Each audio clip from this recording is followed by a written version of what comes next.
food to 90 million people in 73 countries, vaccinates 58% of the world's children, saving 2.5 million lives annually, assists more than 36 million refugees and people fleeing war, famine, or persecution, keeps the peace with 120,000 peacekeepers in 16 missions on 4 continents, promotes maternal health, saving the lives of 30 million women a year, protects and promotes human rights, and helps to advance democracy around the world.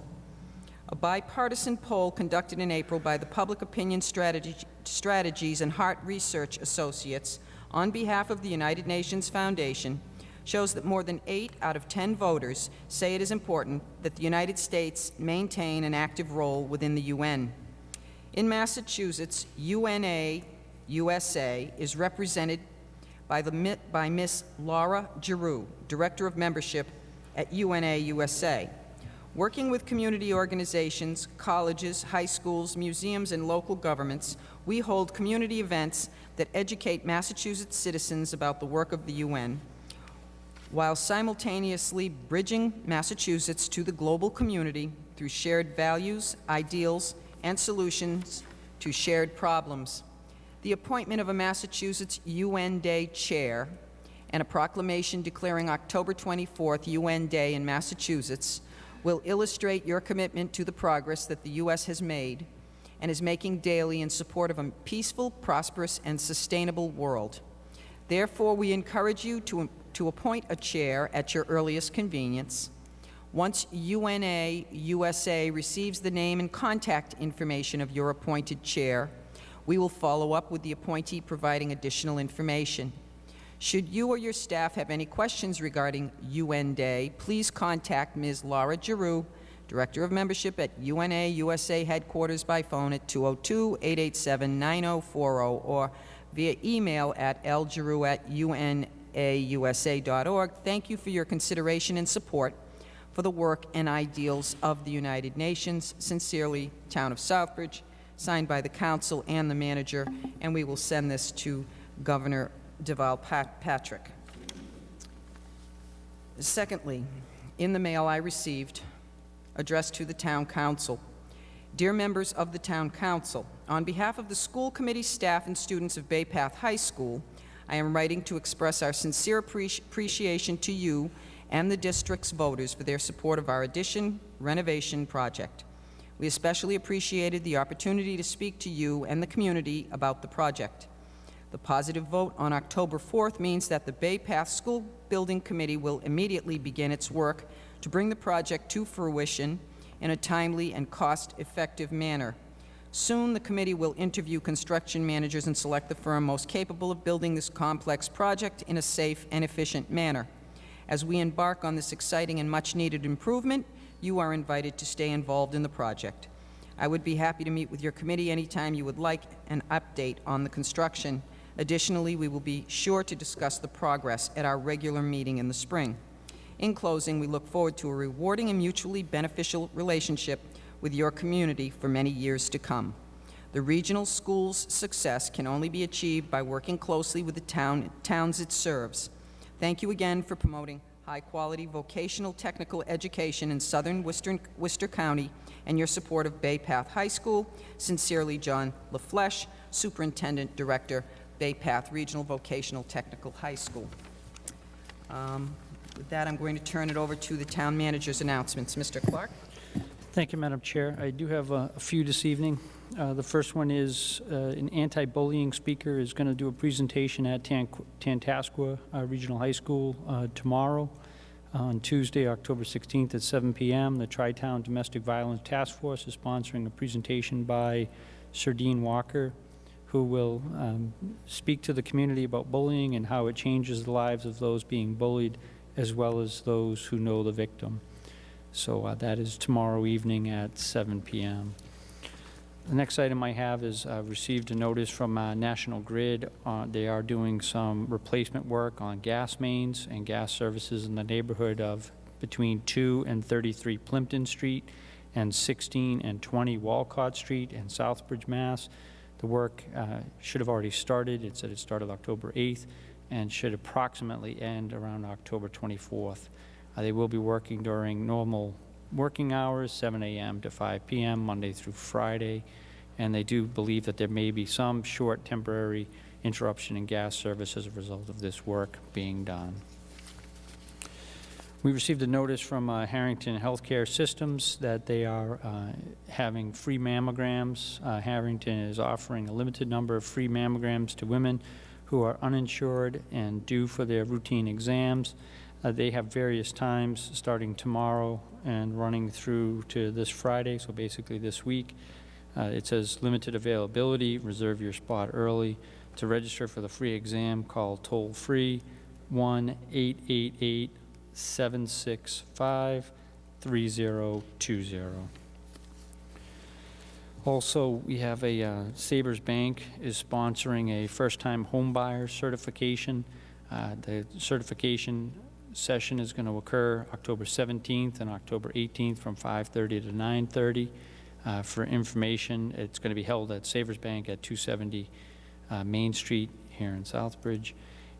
And if you're interested, please contact Val or Francesca at 508-799-6942. The cost is $45.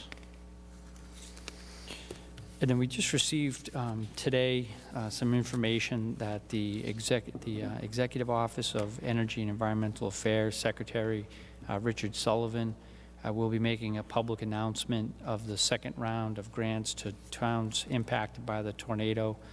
He will announce the grant funds for Southbridge at the intersection of Charlton Street and Brookside, if weather permits. If weather doesn't permit, if it's raining, we'll do it at Town Hall. That is the two items that were on the agenda for the $50,000 for trees and the $266,000 for the, $286,000 for the drainage up in that area. So he will be here on Friday at 2 p.m. And then lastly, we have had a new person come on board. Jim Cosgrove has been hired. I think he's been with us now for about a week. A week or 2 weeks. He's the new member of the cable staff. We were looking for 3 part-timers. He will be our 3rd part-timer, and he is going to do some editing and assist people in the production of shows. Mr. Cosgrove has a wide range of experience and should be a real asset to the organization, so just wanted to announce his arrival. That concludes my comments for this evening, Madam Chair. Thank you, Mr. Clark. Okay, agenda item number 7 is the, swearing-in presentation portion of the meeting. And tonight we have a presentation by Second Chance Animal Shelter. Second Chance Animal Center, excuse me.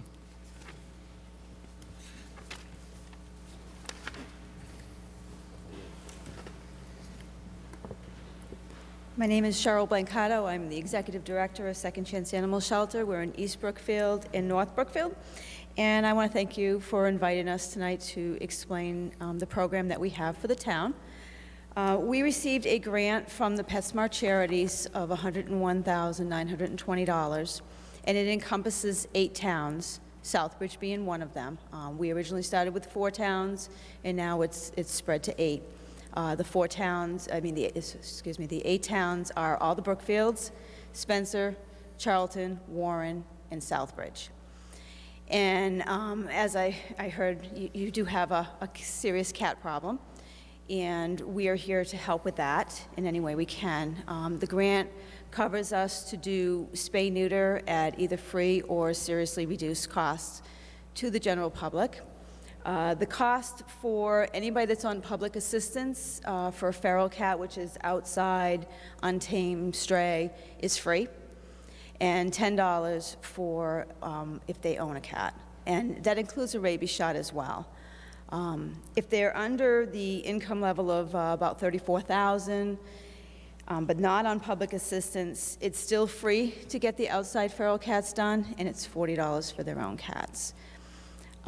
It's very important that this get done because the estimates are that you have about 1,000 outside cats, and there's no way to estimate how many inside cats they are. But obviously, outside cats didn't get there by themselves, and people are releasing them.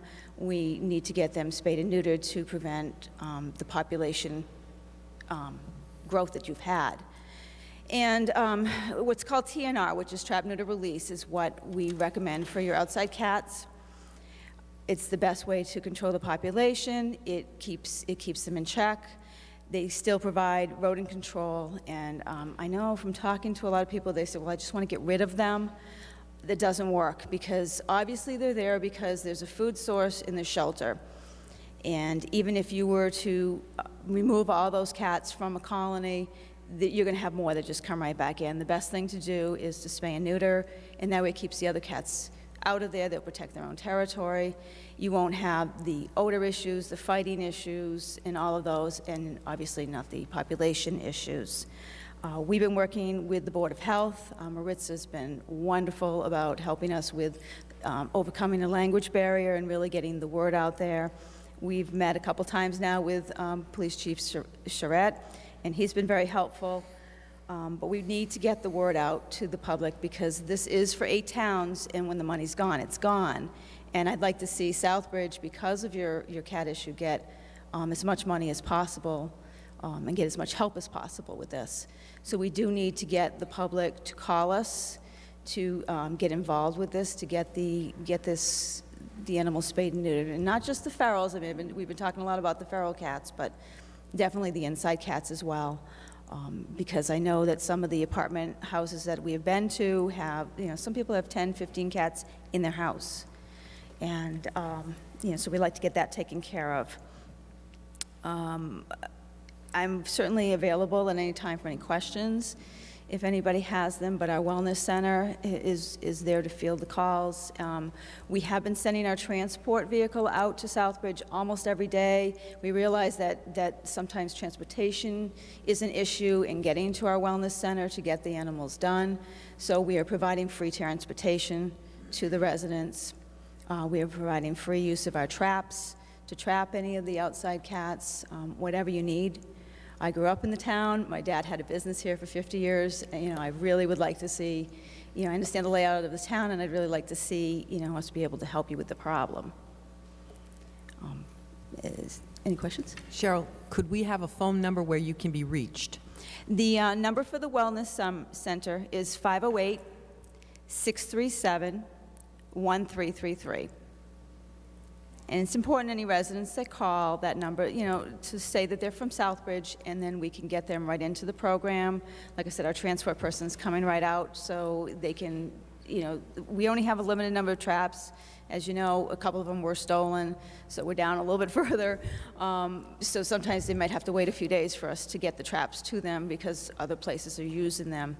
But with 8 towns, I expect the grant to run out sometime probably early summer next year. So it's not a lot of time. So, and with winter coming, it would be great if people could call as soon as possible. What are your hours of operation? The Wellness Center is open Monday through Friday, 8 to 4:30. What we usually do with the transportation is we will pick the cats up one morning and then return them the next morning, just because the gas is coming out of the shelter's pocket, not the grant. And as you know, gas prices are getting expensive. So we try to do it in one trip, since we're providing the free transportation. So when we drop off the cats the next day, we'll pick up any more cats that are available. Thank you. Does You're anybody welcome. have any questions? Councilor Clements? Thank you. Thank you, Cheryl, for being here and explaining some of this. If you could you possibly let the people out there know the difference between a feral cat and your average stray, perhaps, that they may be seeing out there? And also, you explained at the meeting about how you decipher what type of cat you're picking up, or cats that you've already perhaps taken care of. You mentioned the notched ear. Maybe you could just explain that a little bit more? Sure. And I'm not sure if people maybe all understand that feral cat title that's out there, so perhaps you could just sort of explain that a little bit to the people. Okay. A feral cat is an outside, untamed cat. It's not a cat that you can just pick up and bring in your house. Now, the person who is feeding the cat may be able to touch the cat, may be able to pet it. We still classify them as feral. Anything that's outside that does not live in your house, we are classifying as feral for the purpose of this grant. So if it's outside, The only thing they need to be aware of is that if they come in as a feral, they will be ear tipped. And what ear tipping means is that during surgery, they'll take and make a surgical cut on the top of the ear, which flattens the ear out. So instead of the point, you're going to have a little cut. And the reason why they would do that is so that they can be identified as already been fixed and that they've been rabies vaccinated. Because if we just let them out there and did not do that, we're going to keep trapping the same cats. At least in a trap, if somebody, a neighbor down the street starts trapping and we get these animals that are ear-tipped, we just had that happen on one of your streets, where 3 of the cats that were trapped were ear-tipped already. So somebody else had already had it done through us, and so they were already done. So that's why we do the ear tipping. The owned cats, we don't do that to, because they're obviously owned cats and they're friendly. When we do the surgery, we leave a little tattoo on the stomach, so that if that cat does get given to somebody else, ends up lost, stray, whatever, and comes into a facility, they can simply shave the belly and be able to see the tattoo so that they know it's already been done, and that saves putting the cat through another surgery. Thank you. You're welcome. Anybody else have anything? Councilor Marcucci? Thank you, Madam Chair. Through you to Mr. Clark, is it possible, or have we been advertising this number on our local access, or if not, is it something that we could do? I think we actually, I know I asked to have it put on the scroll for the cable. I assume it has. I haven't personally checked, but I will double check, because I think we not only put this firm, but we had another gentleman whose name escapes me that came in about a month and a half ago, and we actually put his information on there too. So we kind of offered a couple of opportunities for people to be able to contact in order to get assistance in this matter. So I did ask for it. Because I don't live in town, I don't get a chance to read the scrolls. Okay. So I presume it's been done, but I will double check. Thank you. Thank you, And Cheryl. Chief Charette just reminded me that Chief Charette and I are going to do a presentation on the cable station to get the word out as well. Great. Thank you very much. You're welcome. Thank you very much. Okay. Next is the DPW. Tom Daly has a presentation to make. A few bragging rights, I suppose. Absolutely. Thank you. Good evening. Pleasure to be here. The award is bigger than I am, which is kind of surprising. I'd like to introduce a couple people with me this evening. I'm here with Ron Trudeau, our operations manager, Mr. John Jeske, and Mr. James Latour of Public Works. This past May, Southbridge entered the Worcester County Driver Skills Competition, and we had 2 teams that we put into the competition. The first team was John Jeske and James Latour. The other team was Mike Zuziak and Rick Marcucci. Both teams placed. Mr. Zuziak and Marcucci placed 3rd in the county competition, and Mr. Jeske and Mr. Latour placed 1st place. Being in 1st place, they moved on to the state competition, which was held in Fitchburg on September 26th, at the 33rd New England Public Works Expo. Let me explain. The driver's skills competition, there's actually 4 components to that. There's a written test, an equipment circle check, a snow plow slalom, and backing a compressor with the truck using mirrors through cones, etc. Southbridge has been involved in a driver's skills competition since the 90s. Back actually in '05, we won the New England regionals at that time also. And we've been significantly involved. Mr. Trudeau has been judging the competition for about 5 years now. So with that, I'm going to turn it over to Mr. Trudeau to say a few more words. Good evening. Just to give you a little information on what took place on September 26th, this past last month. There were 12 teams that competed from 6 different counties throughout the state of Massachusetts. And I'd just like to recognize the different counties and the towns that we competed against. In Tri-County, the town of Granby and East Hampton. From Worcester County was Southbridge and West Boylston. From Berkshire County was West Stockbridge and Sheffield. From North Bristol, Middlesex was the town of Belmont and Wellesley. From Essex County was the town of Middleton and Gloucester. From Plymouth County, there was the town of Carver and Marshfield. When all said and done was, third place went to West Stockbridge, second place went to the town of Belmont, and first place went to the town of Southbridge.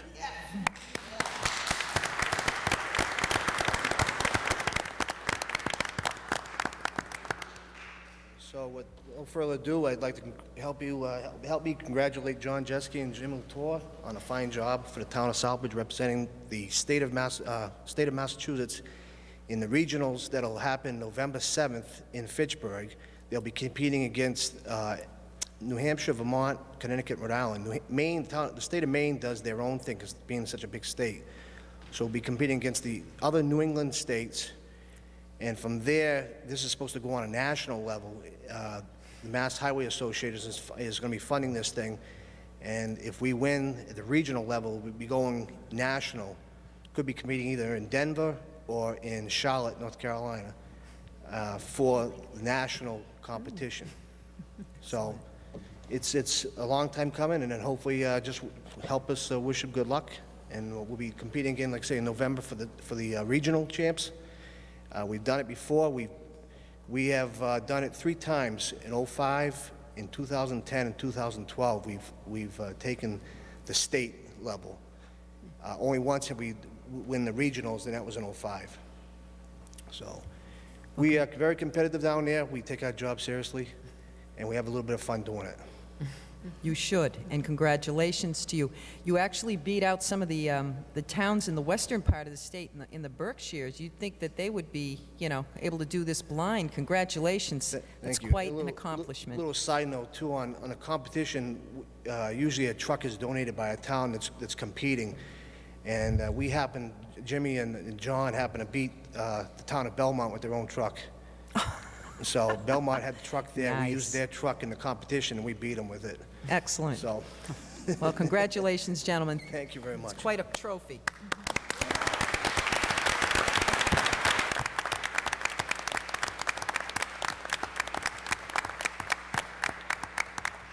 Good luck in November. Thank you. Thank you. Thank you very much. Thank you. Okay. Next, we're going to hear from Maddie Doust, our town clerk.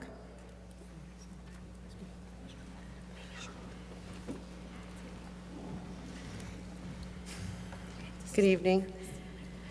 I was asked to come here today to explain what I do in the history of the town clerk's office. So I just want to let you know that the position of the town clerk has an ancient and honorable history.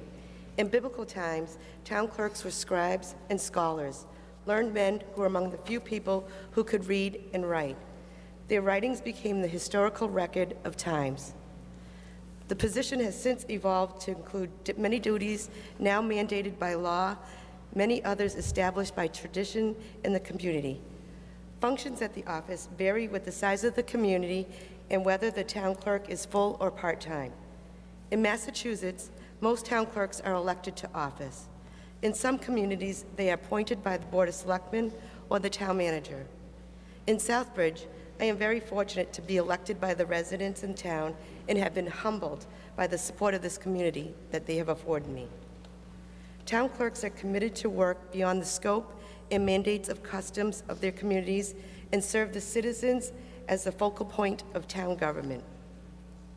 The town clerk serves as many different things. The first, we are the chief election official. We oversee the polling places, election officers, and the general conduct of all elections. We direct preparations of the ballots, polling places, voting equipment, voting list. We administer campaign finance laws. We certify nomination papers and initiative petitions, and we serve on the local board of registrars. We also supervise voter registration and absentee balloting and prepares and records reports and official election results to the Secretary of the Commonwealth. We also conduct the local annual census, and we prepare the street list of residents and the school list for the school department. We are also a recording officer. I record and certify all official actions of the town, including town council, legislation, and appropriations. Planning and zoning board decisions, I sign all notes for borrowing and keeps the town seal. I'm also a registrar of vital statistics. We register all vital events occurring within the community and those events occurring elsewhere to local residents. We record and preserve original birth, marriage, and death records, providing basis for the Commonwealth's central voter registration system. I have attended classes and was on the teaching team for the Commonwealth when the births went live with the newly appointed and instituted computer program for births throughout the state. Being that we're a birthing community, we are different than a lot of other local communities. We have a lot of births and marriage deaths that occur in the town.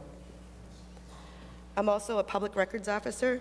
I administer the oath of office to all elected and appointed members of local communities, committees, boards, and ensures that all elected and appointed officials are informed in writing of the state's open meeting law and the conflict of interest law, as well as keep track of all the ethic training of all elected and appointed members of local committees, and employees. We post all meetings of all government bodies according to the open meeting law. We provide access to public records in compliance with state public record laws and correspondent regulations.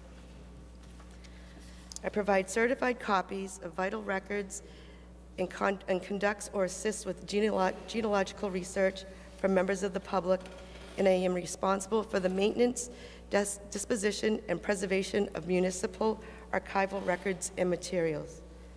I also maintain records of adopted municipal codes, local bylaws, oaths of office, resignations and appointments, petitions, publications, budgets, meetings, and financial statements.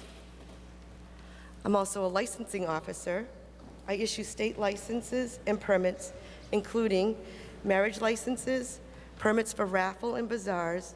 I issue county and local licenses, permits, and certificates as mandated by statute or bylaw, which may include burial permits, business certificates, animal licenses, and fuel storage permits.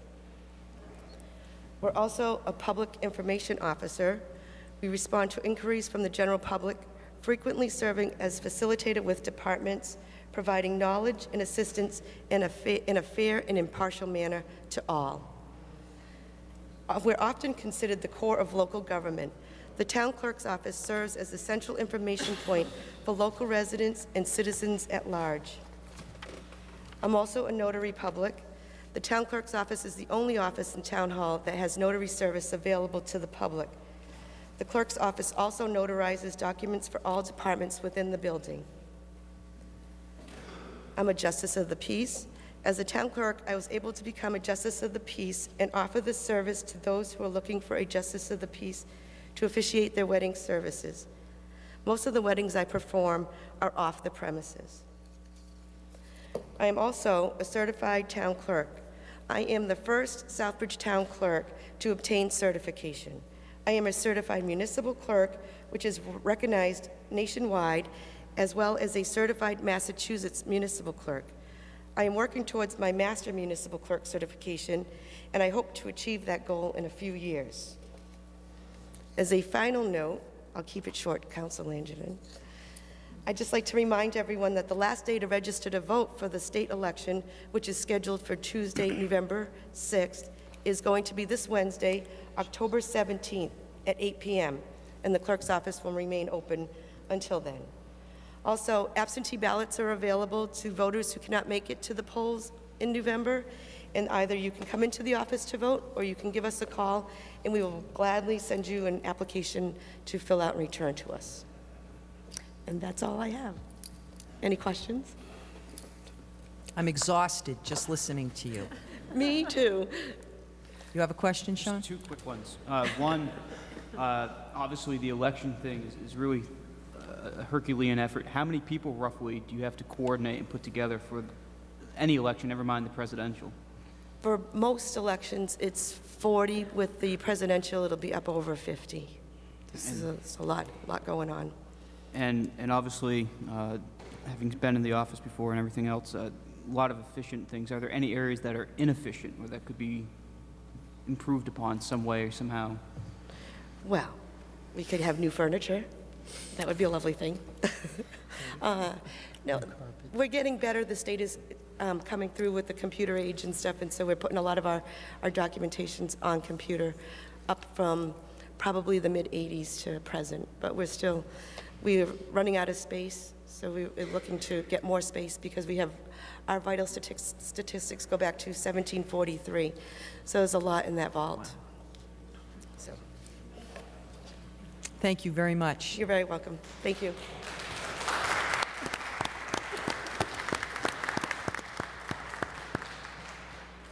Okay, moving along to Citizens Forum. Are there any citizens wishing to come forward? Please state your name and address before you speak. Any citizens wishing to come forward?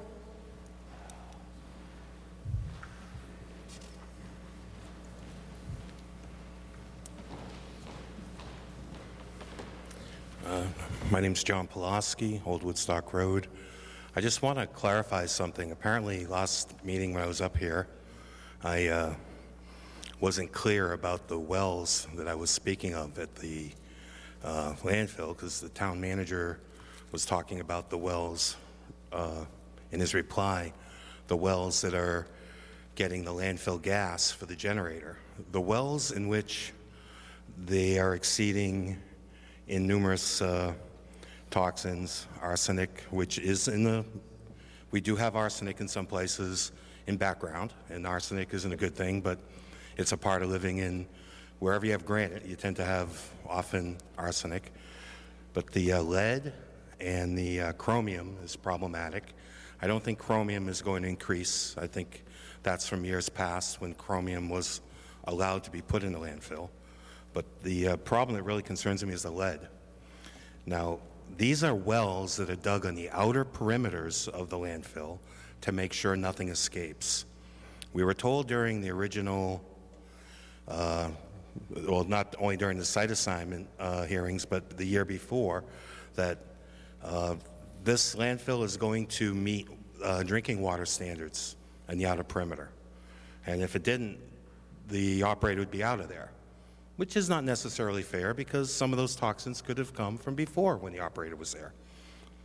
But my concern in particular, and please note that I expressed concern about that project on Woodstock Road up here at a public hearing. It wasn't a town council meeting, but I expressed my concern that there was contaminated soil there. I know this from the time I was a boy when an elderly Polish gentleman would say, choroba, choroba, which is like a Polish word for plague, plague. Stay away from that area. He let us play around the train track, but don't play up by there. And it's turned out now, I was told, you're not an engineer, but sure enough, everyone on Woodstock Road has to drive an extra 3 hours, 3 minutes a day. If you go to town once a day, that's 3 hours a month. And the project's shut down. They've removed the big equipment. Sometimes, as they say, an ounce of prevention can save a ton of inconvenience. The lead that is showing up now at the outer parameter of that landfill in wells that are put there only to test the groundwater. The solution is not to sell people water from our water system. The solution is to keep clean water. And we bring in contaminated soil. Yes, some of us, we lost the fight in terms of bringing in garbage from all over the place. But now that we're negotiating with the operator, landfill operator, some of you may forget that we were promised over $100 million more than apparently what we're going to get. Maybe this is a time to bring that up. Maybe this is a time to bring in more revenue. The Telegram and Gazette. You would think we just won World War. They use the type of typeface that's used when wars are won. Southbridge should get $168 million. Well, we're not getting $168 million. I don't even think we're getting $16 million. In fact, if you look at the money we've borrowed to help them out, we may only be breaking even. But we're bringing in contaminated soil from all over the place. I'm pretty sure I saw a truck from Quebec about a month and a half ago. Now, does it make sense to continue to bring in contaminated soil? We've got a big pile of it at the bottom of Woodstock Road, and I don't know, maybe it's too dirty for the landfill. I don't know. But please note, that includes PCBs. And that dichlorobenzene is in that family of chemicals. It's not as bad, but the dichlorobenzene, it only showed up once. Now, listening to the town manager's response, someone would think there's only been one violation up there. But that was just one time, the new one, the PCB. They're saying it may have been from lubricants drilling the well. Could be. I don't know. But I know the lead isn't from the lubricants, and the arsenic isn't from the lubricants, and the chromium is certainly not from those lubricants.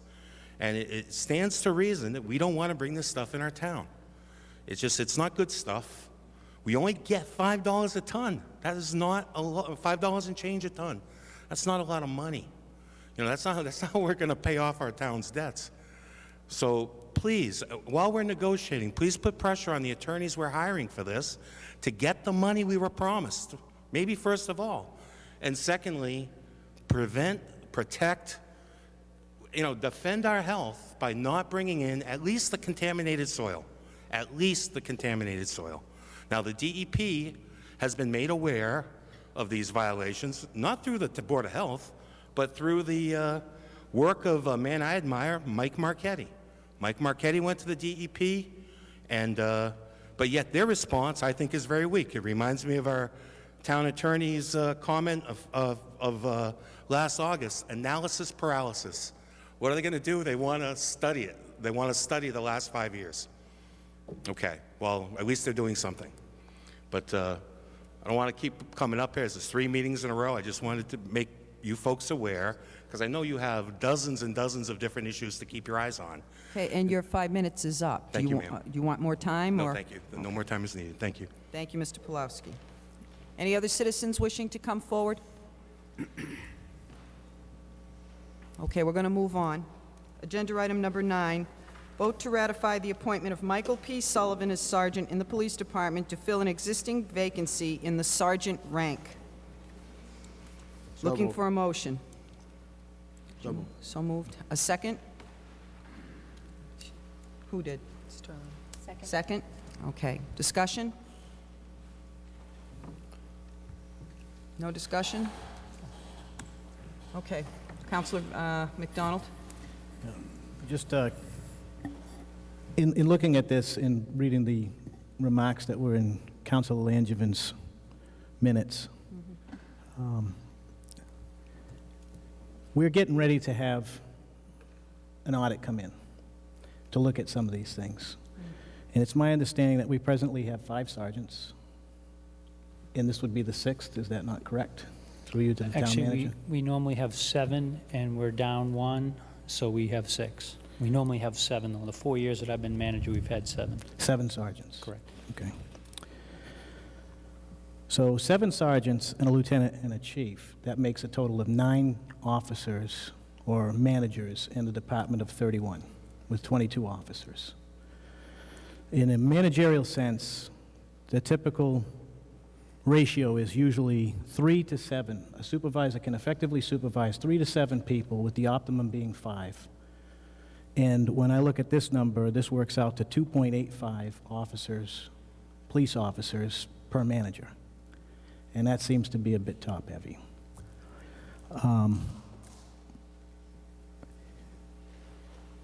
The issue of tabling it was discussed. I was in agreement with what Councilor Langivan had brought up in his minutes. And I think it's prudent to wait until we have this audit done, because if the audit comes back and says, and makes certain recommendations, we've already gone ahead and appointed this person. And I understand that there's people waiting in the audience, but that was addressed before my tenure on the council, that when it comes to council for ratification, it shouldn't be automatically assumed to be already a done deal, that there's some dialogue and discussion to go on it. So I'd make a motion to table this until such time as the audit is completed or a management study is conducted to make sure that these positions are Does warranted. anybody want to pick up the tabling of this agenda item? I'll second that. Reason being, and I did say, Madam Chair, in subcommittee, I did not want this to come to where it is tonight.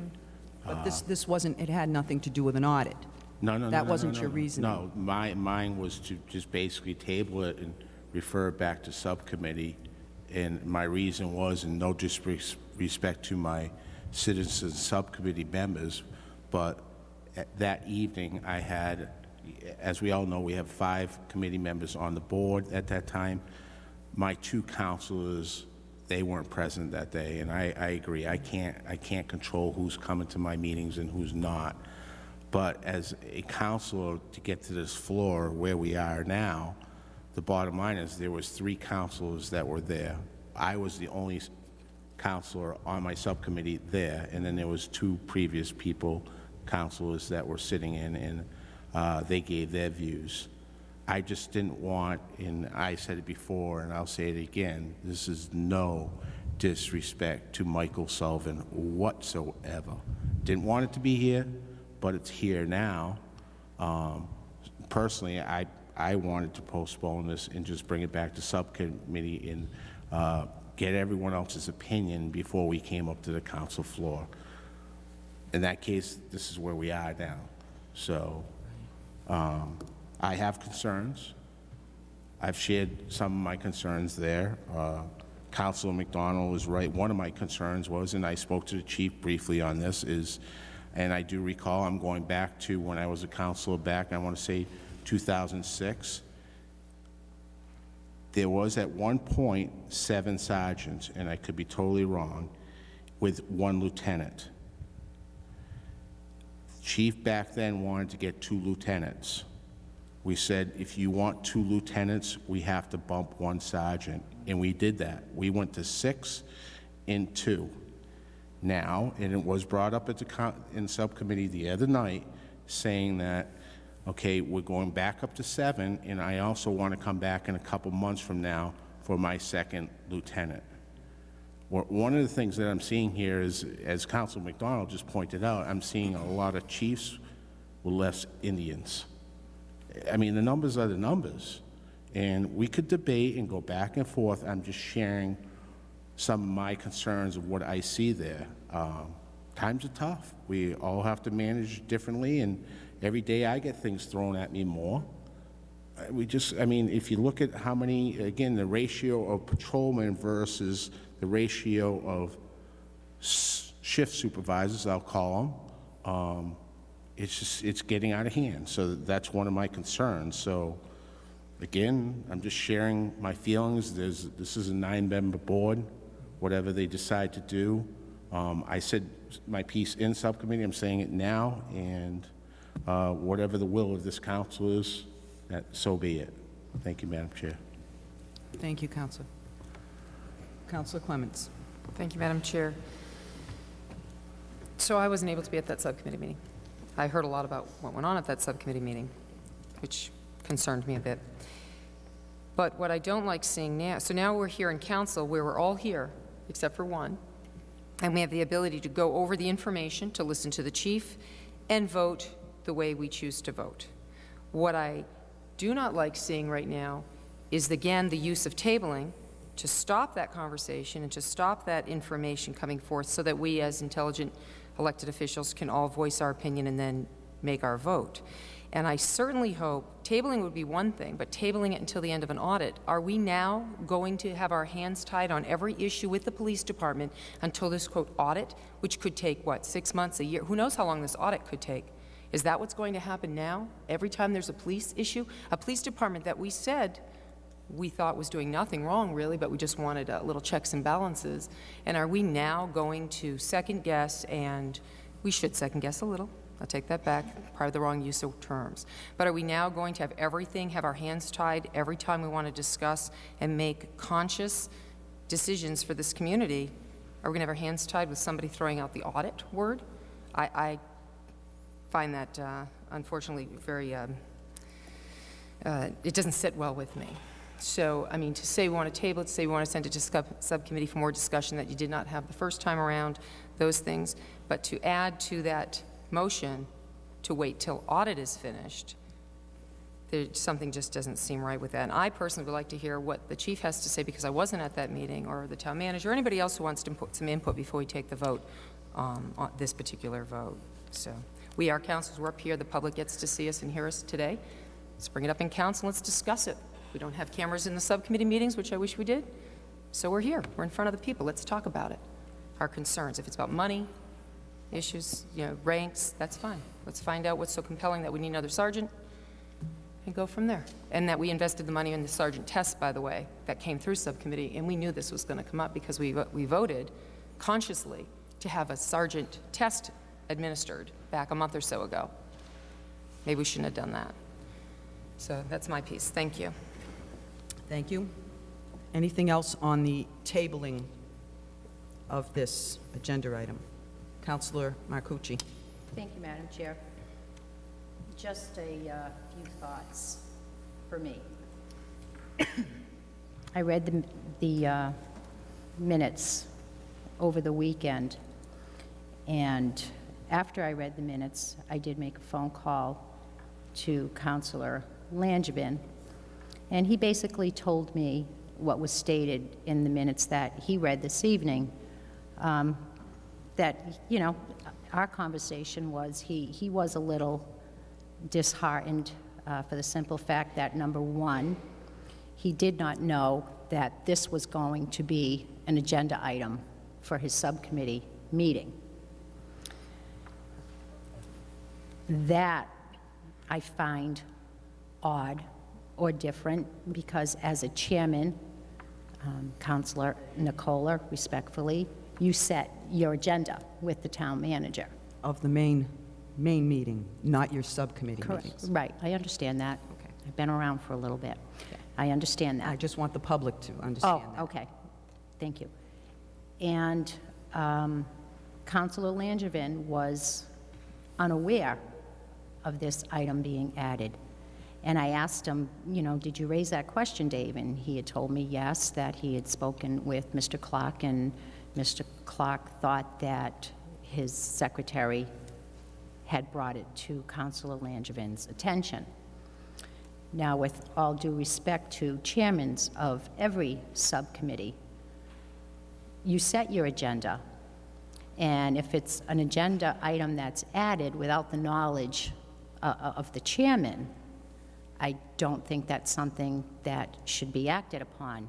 And Councilor Langevin raised that issue. Without council members present, and I respect the work and the volunteerism that comes from our citizen members, I truly do. They're a vital part of our subcommittee. But I think in the discussion that goes on in subcommittee, if we don't have a majority of councilors there for something as important as an item like this, I told David, I said, as chairman, David, you should have postponed that particular agenda item until you had your quorum of subcommittee members of the council that were available. But that didn't happen. That's, and believe me, if I were in town, I was away in Florida, I would have been at that meeting. I think Mr. Sullivan would make a fantastic sergeant when the time is right. I would love to see this go back to subcommittee. I don't want to take up the chief's time here this evening because there's several issues that I have concerns about, and I would like to see it go back to subcommittee for discussion and recommendation, and at that point, follow that accordingly. Thank you. Okay. Anybody else? Councilor Moriarty? Just one note as far as the motion to table and that sort of thing. I'm inclined to support that in that I would much rather see this tabled and discussed at subcommittee than any potential concerns turn into no votes and cast a negative light on Officer Sullivan unfairly or unjustly. So out of respect for him, that's one of my big parts as to supporting this idea of tabling is as odd as it may or may not sound, is purely out of respect as to not kind of force anyone's hand into a no or a nay vote. So that's my comment on that. Councilor Clements? I'd like to make a motion to amend the motion to table to omit until the audit is complete.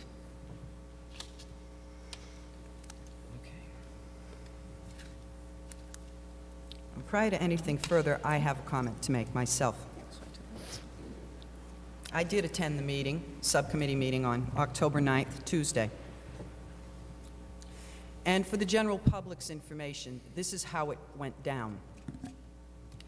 We receive access to our packets, we being the town council members, on Thursday, every Thursday. They're thicker the week before a town council meeting.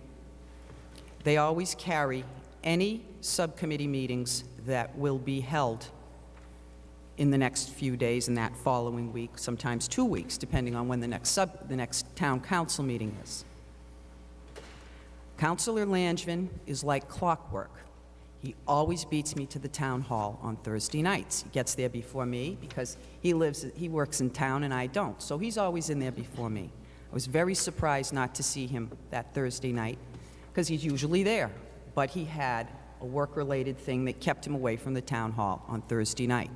Or he would have had his packet, he would have opened his packet, he would have seen this subcommittee and the agenda item, he would have, one, walked into the town manager's office and probably asked to have it removed until further notice or until he thought it was more appropriate, or he would have had an opportunity to have that discussion. The reason I'm telling you this isn't any big secret, this is what went on in the subcommittee meeting. He explained all of this, but unfortunately he was not able to get his packet until later on in the weekend, and then it was too late to do anything about it. So there was a level of frustration on his part. Totally understandable. This is my concern. Has nothing to do with Mike Sullivan. Nothing at all. Nothing to do with the police department, the sergeant, the lieutenant, any of that. The audit, nothing. My concern is that when I appoint members of the town council to subcommittees, especially members of the town council who really want to be on specific subcommittees, and I make that happen for them, I expect to see them at some of those meetings. Maybe not all of them, but some of them. And I'm getting a little tired of having to attend all of the subcommittee meetings. You may have heard tonight people reading their meeting minutes, and one name you heard, with the exception of one general government subcommittee, was Kathy Nicola. I'm not looking for roses or a crown or a gold star. That's what I do and have for the better part of 7 years since I've been on council, is I attend the subcommittee meetings because I want to know what I'm voting on before I come up here. I don't open my packet before I come to this meeting. I don't open my packet at the table up here. It's open as soon as I get it. I go to the subcommittees, so I know what I'm doing when I'm voting. I'm just telling you how I do things. And as the chair of the town council, I'm getting a little frustrated with council members who don't attend subcommittee meetings. And then we have this kind of a problem. Every town councilor had an opportunity to know last Thursday that this was on the agenda. Thursday, Friday, Saturday, Sunday, Monday, Tuesday night. If this is so important, with the exception of counselors who are out of state, you make it your business to get there. If you have something to say for something that's so important, you get to this subcommittee meeting. And that's why I wanted it brought up tonight. If you want to table this, table this. But you are the people who vote for this council to sit up here. You need to know what it's supposed to be and what it is. I won't be supporting tabling this. If you want to bring it to another subcommittee meeting and discuss it then, I'll be there. And you all better be there. You all better be there. There better be no good reasons. It doesn't need to be in front of the cameras that you vote your opposition or your protestations. You have subcommittees for that. And it's time you start showing up for those committee meetings. And that's all I have to say. Now, with Madam that Chair. said, we have a motion on the floor to Madam Chair. move this. Yes, Counselor. Thank you. I want to address what you just said. Last year, you made a unilateral decision in the discussion and operation of how this council is supposed to operate, in that you issued an edict that town council packets would no longer be delivered to our homes. This council makes decisions for itself by majority. We don't have them made for us by the chair. Now, what's frustrating for me as a counselor is to find out that citizen members of the town council get their packets delivered to their door by U.S. Postal. They While get we- a letter, Nevertheless, with one page for the one agenda item that the one meeting that they're going to. They don't get, I want to make sure it's clear what you're saying. They don't get I believe- this mailed to them. I believe I have the floor. I think I know what I want to say. Right, well, I want to make sure you're So clear. I'll be clear on what I'm For them saying. to understand what you're saying. All right. So I just think it's important to note that we should be afforded the same courtesy, and those kind of decisions should be made by this council, because you brought it up. And that's all I have to say about that. Thank you, Madam Chair. Well, just to piggyback on that, Counselor, the reason that we, and it wasn't just myself, it was the manager's office and his assistant in the manager's office who brought it up to me, and I considered it to be a good idea. One member of the council does get his packet sent to him as a courtesy. Everybody else is totally capable of getting to the town manager's office, and if not, can pick it up at the police station. Is that really police officers' job isn't to be delivering packets to town councilors. That's not what we pay them for. And since it's the police officers that were delivering town council packets, I didn't feel that that was money well spent for the taxpayers. The cops are not delivery boys for the town council. You can come and pick up your own packet. If it's that much of an inconvenience, maybe this isn't for you. Okay. Now, I'd like to get on to something else here, which is the motion that's on the table. And that is to table this item. And how did you want it? Well, no, I made a second motion, but I didn't get a second on it. To Okay, omit so the nobody audit so wants we could that. table it, and then obviously we have an option at that point. If we table it without the audit comment, then we can bring it to subcommittee and talk about it and do whatever we want down there again. But if we table it to the audit, then it's tied to the audit, and this will Okay. not happen again. So there is no second on that, I assume? That's a shame. Okay. What's So the text of the motion as it stands? Yeah, I'm in a little bit of Okay. confusion in terms the of motion was myself. made by Councilor McDonald to table this motion, to table this item, and to bring it back, bring it to subcommittee, or you wanted it tabled till after the audit? Is that what your motion is? Pending the outcome of the audit or management study, whichever may be the case. Okay. That's what's on. Obviously, we're not getting any support for Councilor Clemens's I'll motion. second Councilor Clemens' You're motion. seconding Councilor Clemens's motion? Yes. Without the audit part? Yes. Just to table this until The next subcommittee meeting. the next subcommittee meeting? Which I would like to be scheduled before the next Okay. regularly scheduled. So that's the council meeting. second. Do I, further discussion on that? This is the amended version of Councilor McDonald's tabled motion. You know, I'm beginning to hate you guys with this. Okay. If I've got nothing else, let's have a vote on Councilor Clemens's amended version of Councilor McDonald's motion. Councilor Marcucci? No. Councilor McDonald? No? Councilor Moriarty? No. Councilor Nicola? Yes. Councilor Peliquin? Yes. Councilor Vandal? No. Councilor Clemens? Yes. Councilor Langevin? No. 3 yes, 5 no. Thank you. Okay, now to Councilor McDonald's motion, which is to table this vote until after the audit has been completed and/or an investigation, Management study. a management study conducted. Before that vote's taken, may I say something? Well, by right, It's discussion. We should still get to. by right, I really shouldn't. Okay. But you know what? Because this is going the way it is going, I'm going to allow you to speak before this goes to a vote. We've had everybody's discussion that's had an opportunity to discuss it. You can discuss it too. Hold on, go ahead. There's a lot to say, but I'll keep this relatively brief. You all know me. You all know I don't spend money unless it needs to be spent. If you look at our payroll, which is done every 2 weeks, and this isn't always, it's not an exact science, we have approximately 5,300 to 6,000 hours of personnel time. You cannot gauge our department by 30-odd people. It's actually slated for 35, but at this point, Councilor McDonald's right, we have 33 full-time officers. That doesn't talk about the school crossing guards. I know it may be the furthest thing from anybody's mind and not important. 7 o'clock this morning, Jesus Rose is doing a great job trying desperately to make sure our children get across the streets safely.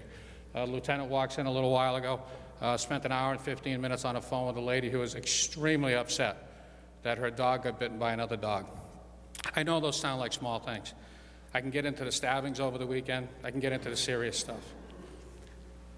We have more people now than we ever did. We have more auxiliaries now than we ever did. We have more crossing guards now than we ever did. I can tell you without question, this job has changed dramatically over the 3 decades plus that I've been doing it. There is no question. You look at the recent questions that have come up, some of the things that have come to the front of the council.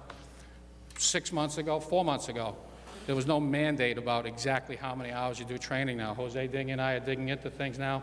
As of July 1 this year, there's 32 hours. Jose, I don't think, has had time to do anything but set up training pieces since that time. And that's just one little example. There is so much more involved today, so much more requested of us, that I'll be glad to get into it. We need the management. We need the people. We need to go forward. Sitting around and waiting is a lousy option. I can tell you that without question. No disrespect to anybody here. I respect all of you. I respect the time you give. Please respect the time that we give. Please respect what we do. Please understand that it is important that these people know that they are getting some backing, that when they go to work, they have the tools and everything they need. You all know how I fought for every little thing we have. You know how I fought for every piece of equipment and everything else. I won't spend the whole night going into it. But tabling this and putting it aside like it's not important is unconscionable for this community. We need this. And it really doesn't matter if to tell you the truth, it's probably more important when there's a half a dozen auxiliaries out there, or there's maybe just a game going on or something that nobody else thinks about, but that these people are out there doing all the time, every night, through any weather. You name it, we do it. You know, I think we're the only ones in town that don't have a key for our front door. So with the utmost respect, to say that we got 30 people in a couple hours here and there, absolutely not. Absolutely not. We need this position. It's an important position. This man has 25 years of service with this community, 10 of them as a detective. He scored the high score on the exam. That is a civil service examination. 4 other chiefs and I write these for the state.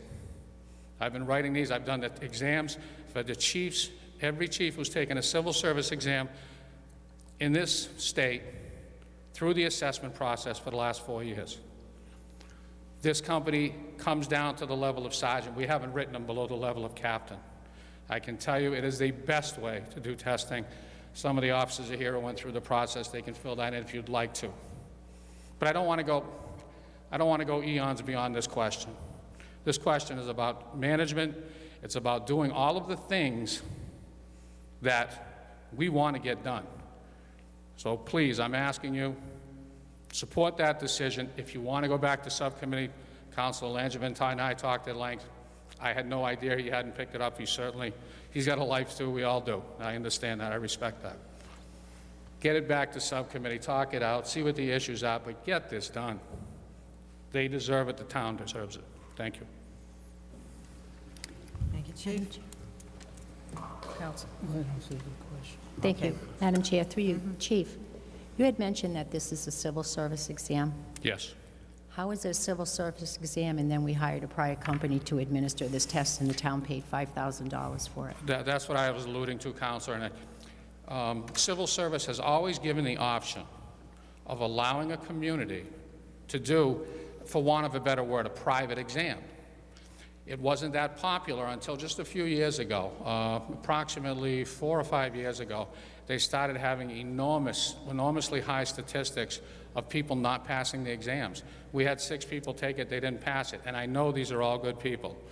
The exam had gotten so far off base, in my belief, and I'm one of the guys who goes to Boston, goes through the books, and tells them what questions to ask.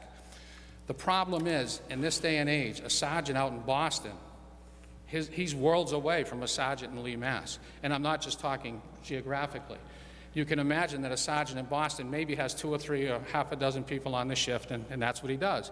The sergeant out in Lee, Mass, maybe the second in command doing the administration. The volumes of text that they go through, the civil law, the case law, tens of thousands of pages.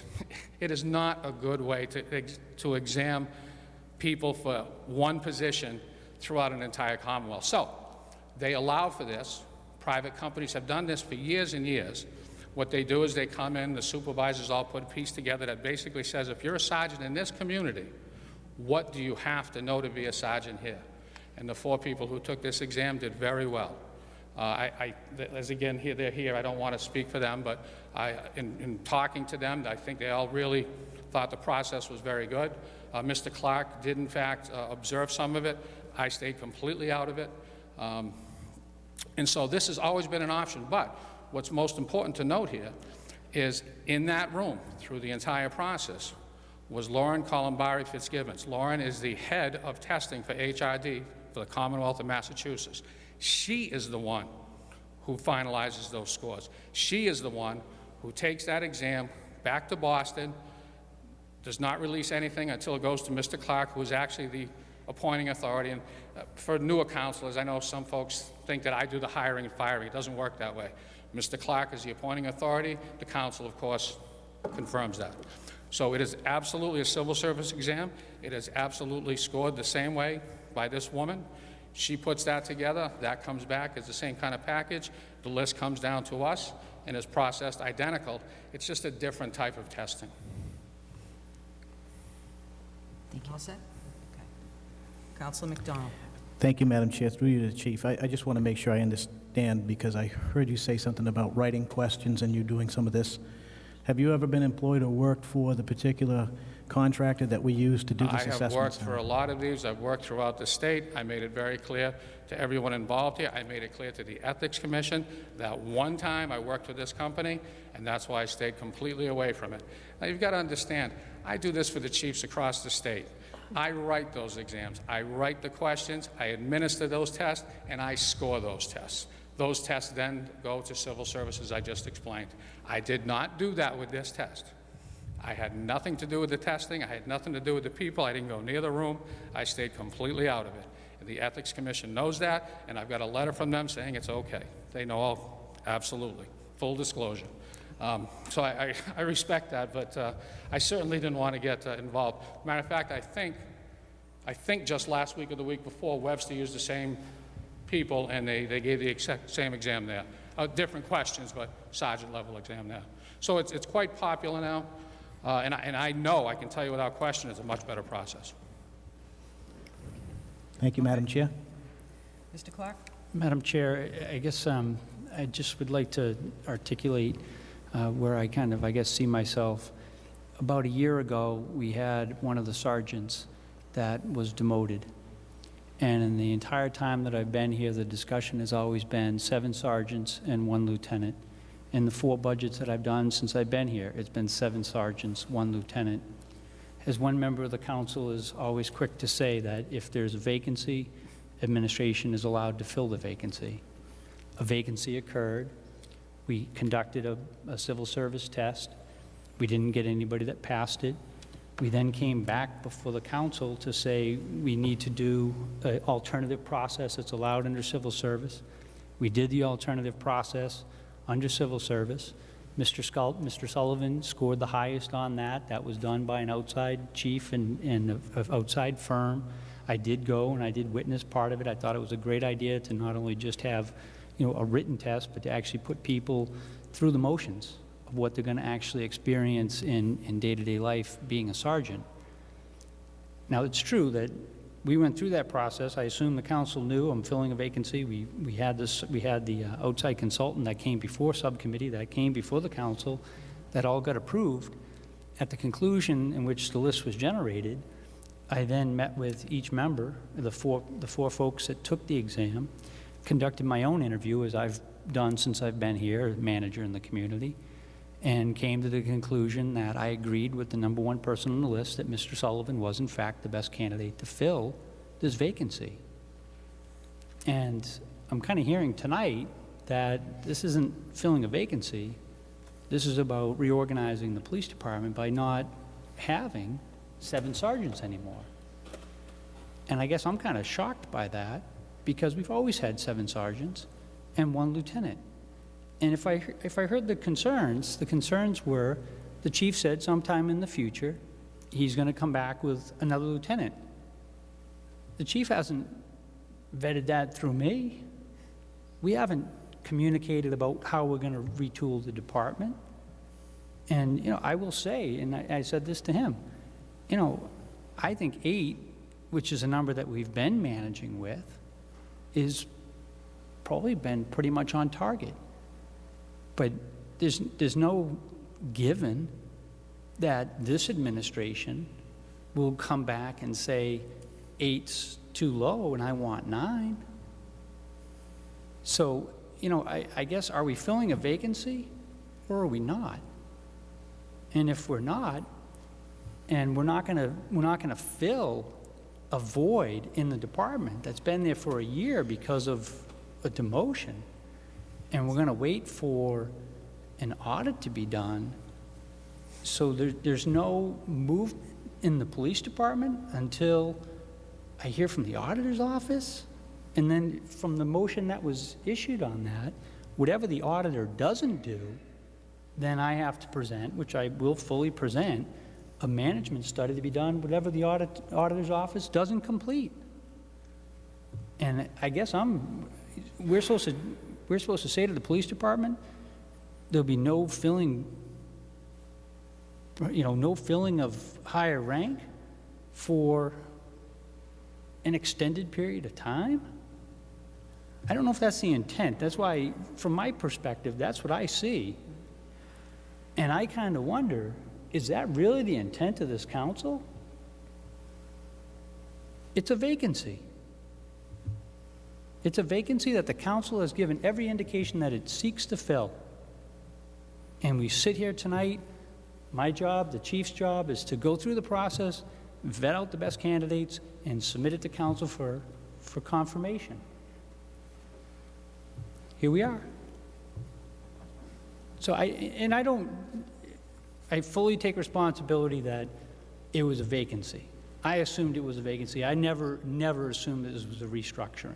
I've done restructurings before, and I've always presented it as restructuring.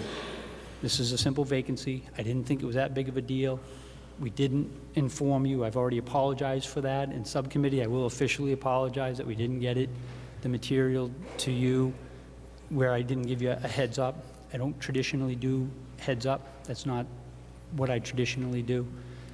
But I should have said to my secretary, you know, please call, because it is a matter that we may want to give a heads up on. And for that, I apologize, and I'm sorry that that didn't get to you. There's certainly no slight. I think even at the subcommittee, I said if we could delay the subcommittee, for better or for worse, how you have it constituted, said let's go forward with it. But, you know, I am concerned because I do think Mr. Sullivan is a good person. I think he's going to do a great job in providing leadership to that department, and certainly with over 20 years of experience. And I just am shocked by kind of the message that we're sending tonight. So I said enough. Councilor Peliquin? I'd just like to say, although I do support the audit, I think it's a good move for the town to be able to say with 100% clarity that we have a police department that we can support and stand fully behind. I can't, in good conscience, I really feel like we cannot wait for the state of Massachusetts in order to keep being able to do business in the police department, because as we've seen with the legislation, the state of Massachusetts can often go at their own pace, and occasionally things even fall by the wayside. So I would really be inclined to vote on this as soon as possible. If you want to table it and go back to subcommittee and have more of a substantive conversation, if that's what the council wants to do, that's great. But waiting until after an audit whose duration we have no idea about, and then a subsequent management study, again, whose duration we have no idea about, for all I know, we could be down to a police department that would be greatly reduced over time if we don't fill vacancies as they come up. Thank you, Madam Chair. Well, that's great, but unfortunately, the vote has gone through, and we don't have enough support to just table it until it goes through subcommittee to be vetted again and then brought back. That did not go through. What we would need is from somebody from that prevailing vote to take it off, but I don't see that happening. Councilor Madam Chair. McDonald. Thank you, Madam Chair. Well, we haven't really voted on the amendment yet, I don't believe. On your amendment. Right, correct. So I could reword my motion if there's somebody has a more applicable time frame they think it is, unless they think, it needs to stay as already worded, or if there's some other thought on it, go back to subcommittee for a time definite. Well, I think that Councilor Clements was trying to do that, and it wasn't going to pass. It's really, in my opinion, up to you. If you want to amend the wording of your table. Well, through you to Councilor Langevin, is there any particular time frame you think would be? I could have, through you, Madam Chair, to Councilor McDonald. I mean, I can definitely schedule a subcommittee meeting within the next couple weeks, the latest. I mean, so if the wish of this council does want to go back and talk it over, I can be very open-minded about things. Okay, very well. Madam Chair, I'll withdraw my motion and make a motion to just refer it to subcommittee, refer it back to subcommittee. Madam Chair, I'll withdraw mine also. Okay. So now I have a new motion to bring it back to table it until it goes to subcommittee. So just not to use the word table, but Okay. refer It back. the matter back to the PPP subcommittee. Okay. Second. We have a second. Any further discussion? Can I have a vote, please? Count? I'm ready. Council McDonald? Yes. Council Moriarty? Yes. Council Nicola? Yes. Council Peliquin? Yes. Councilor Vandal? Yes. Council Clements? Yes. Councilor Langevin? Yes. Councilor Marcucci? Yes. 8 yes. Thank you. Okay. Thank you, gentlemen, for your patience.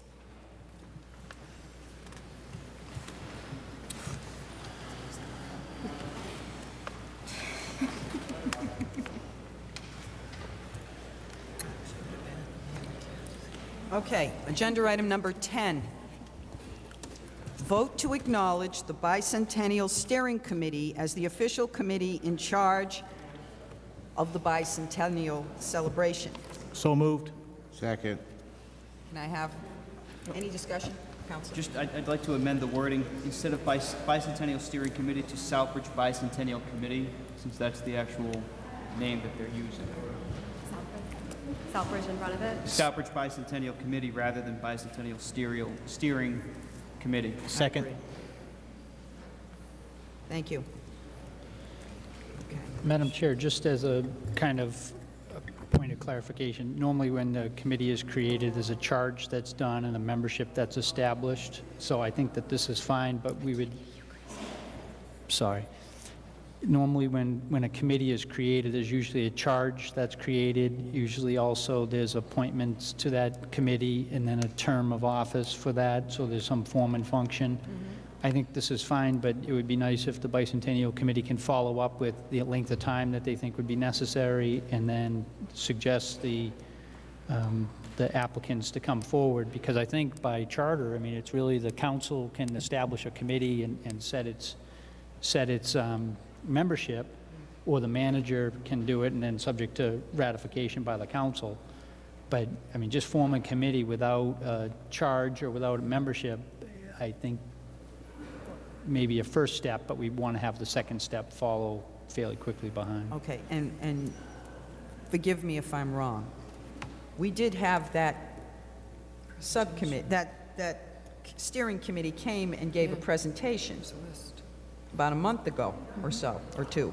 I don't know if they had their full membership vetted out at that point. I don't recall that. If I stand corrected, then I stand corrected. I believe there is a group that has their names, put into their positions. Now, they'll probably have other committees, but they were the requested steering this. committee. I would say you just insert Southbridge and leave the rest alone. And just for Leave it clarification, the committee does have a few officers that were appointed. I think it was last week. Mrs. Petrelli was in attendance, as was myself. So they do have chair, treasurer, secretary was pending, and that sort of thing. Also, it is in my impression, and Mrs. Petrelli, please correct me if you feel otherwise or understand otherwise. That committee is not in any way looking to be, for lack of a better term, a governmental body or under the town's purview and auspice. More so, they're looking for just an official thumbs up that, okay, you're an ad hoc group that's not under the umbrella per se of Big T town of Southbridge, but rather that their main concern is more or less that some other group may show up somewhere and say, hey, we're trying to put this together. And that's kind of their concern, and that's what they're looking for, is just an official backing. Okay. Just to that, Counselor, that's all well and good, but if this town council acknowledges this group and something goes wrong, we've backed them. I think at the absolute least, we should have a list of names of your committee. Are you on this committee? Are you on this committee? I think it would be a good idea to have a little more structure to this, only because as we are acknowledging or supporting them or backing them, I know they're not part of we're not an umbrella over them. However, we're backing them. And if something were to go wrong, I think there's depth in us backing them. So maybe we want to table this or postpone this until we have the names at least brought forward so we can officially acknowledge and give our support to the steering committee. And I'm fine with that. Do Okay. you want just the executive committee? Do you want, just so we can bring that to them so they know exactly what names to bring forward as far as the roster size, if you will? How would you? Madam Chair, I'm happy to meet with Councilor Moriarty to go over. I thought when I met with a couple of the officers previously. It may have been prior we to did- last week's meeting. Well, yeah, I met with them probably 2 months ago, where they Okay, said they were right. just talking about this as a concept. Because basically, once we adopt something, then those folks are part of our liability coverage. I mean, once we officially give a designation, then we kind of own them. So either we can, give them a pat on the back and say, good luck, and, we recognize what you're doing, but you're a separate entity. Or if they want to be under the town's umbrella and have some of the insurance coverages and some of the other things that would be beneficial to be under the town, either way. And I thought when I met with them that we kind of started to walk through, and whichever way they want to go, I don't have a problem, but I think we should probably vet that out a little bit before just That's fine. jumping in a little bit. If it would, the group is planning its next meeting October 30th. It hasn't been formally booked, but the plan, last week we met in the Hyman room, and that was the intent. Again, this time we just haven't formally booked it. So October 30th is when they're next plan to meet, and be more than happy to have anyone and obviously everyone to attend, and then the group that's there can, figure it out from there as to what exactly and kind of clear it up. Okay. That's fine. So I'd entertain a motion to postpone this. So moved. Second. Discussion? Yeah, just one other comment, because when this happens, when we officially do this, perhaps one of the other things we can do then would have the manager's office or the entities involved to explain a little bit in terms of, things like insurance coverage. It's a large town event, obviously. Perhaps just walk them through what your expectations would be from inform us standpoint, but in no way, shape, or form would we expect to tell them what to do, but you should at least guide them, I think, or somebody should guide them. Yeah, I did have this discussion with Mr. Moran and, Okay. All right, just I making can't sure. remember the Mr. other- Brady. Mr. Brady, Yeah. thank you. But at that point, it was still conceptual, so Right. it needs to mature a little Yeah, bit. this was as of last week, there was changes, but yeah. I just have a question. Sure.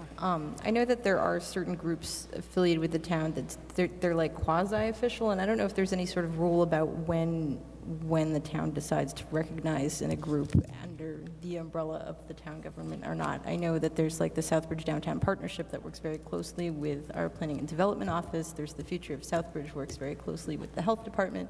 So I think I would be interested in knowing specifically when something is and is not, and should not be a part of the town government, and what that entails in terms of insurance and liability and so forth. Thank you, Madam Chair. Sure. Are you looking for me to answer that? No, no, no.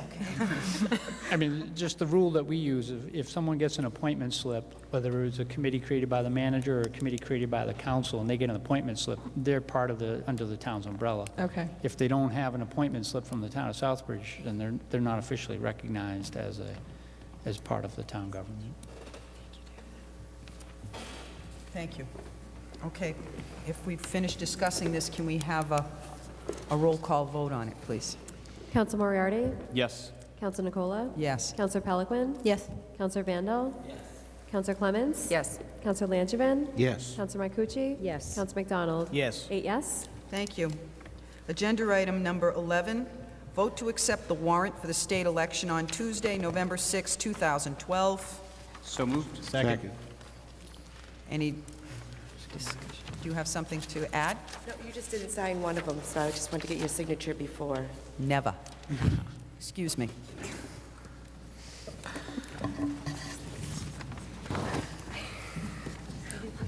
signed the English version, you didn't sign the Spanish. No, that's okay.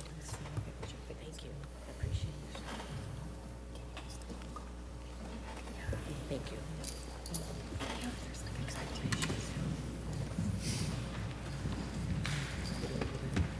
Sorry about that. Okay. Can we have a roll call, please? Councilor Nicola? Yes. Councilor Peliquin? Yes. Councilor Vandal? Yes. Councilor Clements? Yes. Councilor Langevin? Yes. Councilor Marcucci? Yes. Councilor McDonald? Yes. Councilor Moriarty? Yes. 8 yes. Thank you. Agenda item number 12, vote to ratify the memorandum of understanding and to enter into agreement with Mr. Kurt Jackson, owner of Hamden Communications Corporation, to supply power to radio equipment on his cell tower in accordance with the attached agreement. So move. Second. Any discussion? Councilor Clements? Thank you. Just a quick one. In the minutes, it did not reflect that the small amount for the electric charge, and I think it's important that people realize we're only paying $600 per year at the beginning of each fiscal year. That's in the contract, so it's only $600 for us to have all this additional safety and security in terms of communications. So I just thought it was important that people know that. Thank you. Thank you. Councilor? Thank you for bringing that up, because I know that there was some confusion. People had asked me, well, where does the $50-odd thousand come in? So I just wanted to thank you for specifying that this is just for the electricity bill and nothing else. Yes. Yeah, well, for the rental fee of the tower. Correct, yeah. If I could, just those other items, the $55,000 for the actual equipment will be done in November. We just have to wait for free cash to be certified by the state before we make that expenditure. This was a small enough amount. We wanted to make sure we progressed enough that we decided to do that internally. Thank you. Thanks. I know you've got a lot to do this evening. I just wanted to make sure the council knew that Chief DeFranzo and Officer Haggerty really worked way, way above and beyond on this. We had all kinds of issues with the new school, making it quite concerning for all the public safety folks, and they really went out of their way to find this spot and work a deal and get this set up for the town. So Mark and Brian really did a great job with it. Thank you. Thank you, Chief. Anybody else? Councilor McDonald? Thank you, Madam Chair. I think it's also appropriate to point out that this doesn't just benefit the school area. This actually increases communication townwide, and really, we're getting a good bang for the buck out of this. Absolutely. Councilor McDonald's absolutely right. The actual, originally it was approximately $70,000+ for just the school, but by them doing this, it really enhanced the communications for the whole town. So they really both did a great job. Thank you. Thank you. Any other discussion? Can I have a vote, please? Counselor Peliquin? Yes. Counselor Vandal? Yes. Counselor Clements? Yes. Counselor Langevin? Yes. Counselor Marcucci? Yes. Counselor McDonald? Yes. Counselor Moriarty? Yes. Counselor Nicola? Yes. 8 yes. Thank you. Agenda item number 13, vote to ratify the contract between the Town of Southbridge and Cargill De-icing Technology through June 30th, 2013 for treated sodium chloride road salt at $73.92 a ton at a minimum of 1,125 tons and a maximum of 1,875 tons at a total cost of $83,160. Second. Any discussion on this? Councilor Moriarty. I just wanted and correct me if I'm wrong, Mr. Manager. We should amend this, I would assume, for that figure to be $138,600 or up to that amount, because the $73.92 per ton times the potential maximum of $18.75 comes out to $138.6, rather than the $83,160 is that dollar amount multiplied by the minimum rather than the maximum. The intent is exactly as the counselor has indicated. I'm just, By all means, double check my math. I'm a Southbridge high grad.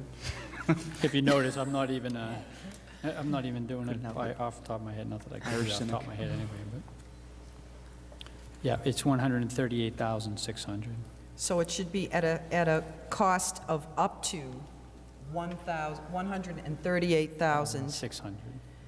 $600. That was the intent. Yep, so that'll be my motion to amend then. Of Second. up to, okay. And I'll second that. Okay. Any discussion on that? Could we have a roll call on that, please? Counselor Vandal? Yes. Counselor Clements? Yes. Counselor Langevin? Yes. Counselor Marcucci? Yes. Counselor McDonald? Yes. Counselor Moriarty? Yes. Counselor Nicola? Yes. Counselor Peliquin? Yes. 8 yes. Okay. Vote to ratify the contract between the Town of Southbridge and Cargill De-icing Technology through June 30th, 2013 for treated sodium chloride road salt at $73.92 a ton at a minimum of 1,125 tons and a maximum of 1,875 tons at a total cost of up to $138,600. Second. Okay. Can I have a roll call, please?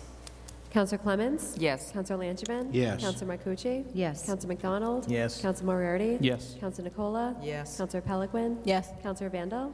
8 yes. Thank you. Agenda item number 14, vote to ratify the grant contract between the Town of Southbridge and the Commonwealth of Massachusetts Executive Office of Energy and Environmental Affairs in the amount of $286,100 for tornado recovery process. So moved.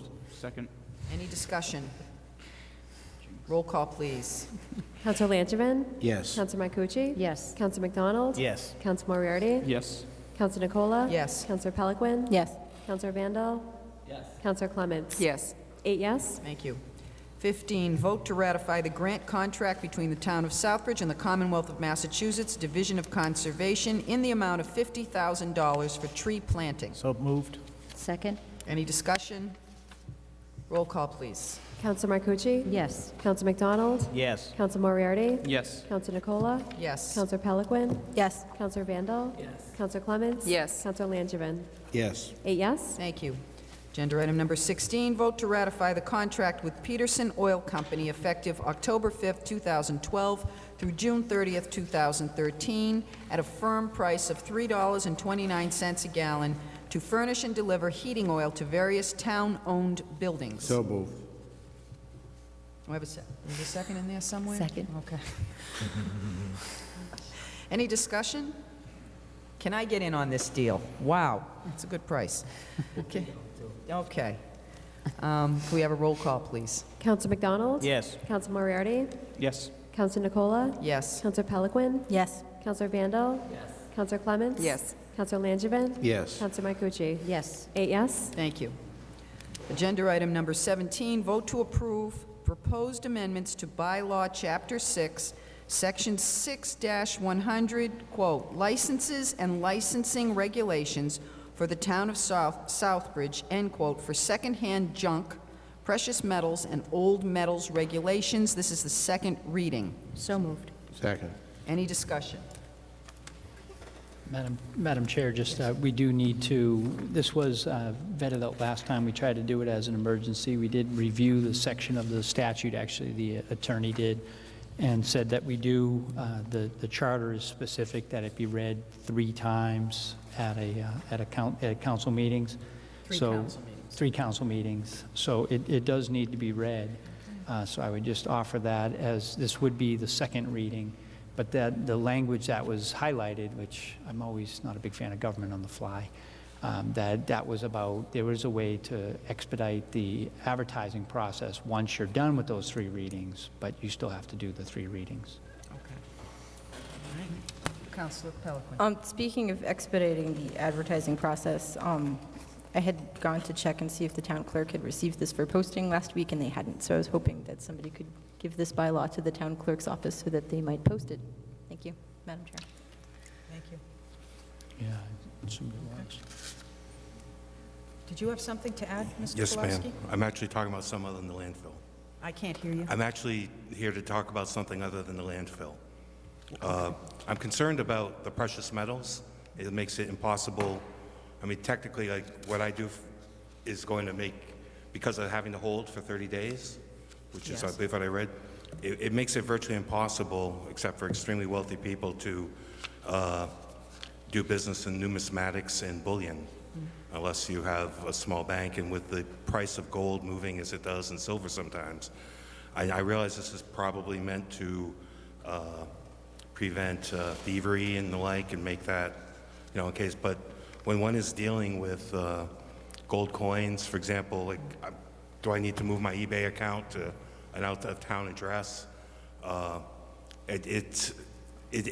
understand the spirit of this, but I don't think it's taken into consideration. I doubt there's a half dozen people in town that do this, that trade in gold and silver coins. But the way that I read the bylaw, I don't know if it can be omitted, and I wanted to point that out. I realize the spirit of it, but it may make it difficult to trade, buy gold coins, sell them, buy low, sell high. It makes it hard when you have to wait 30 days. Thank you. Yep. Did you want, Chief, did you want to add to this, or are you all set? Okay. Well, Councilor Clements. Thanks. Well, it was my understanding that there are circumstances where you can actually approach the police department and get the 30 days waived, correct? Yes, and what, prior to this, which has always been there, is of course the companies or any business that does this will be licensed through us. And that's really, the arm behind this, is that in fact they're licensed, and if they don't comply, so an individual doing it wouldn't fall under this. So on the internet, individual is not a problem? Correct. Okay. Thank you. Okay. All set? Yep, I'm good. Can we have a roll call, please? Madam Chair. We don't need to do a vote on this? It says does vote. need to be You have to read it, voted, huh? but it has to be. I read it. No, you didn't know The last time I summarized, I mean, if you prefer. Okay.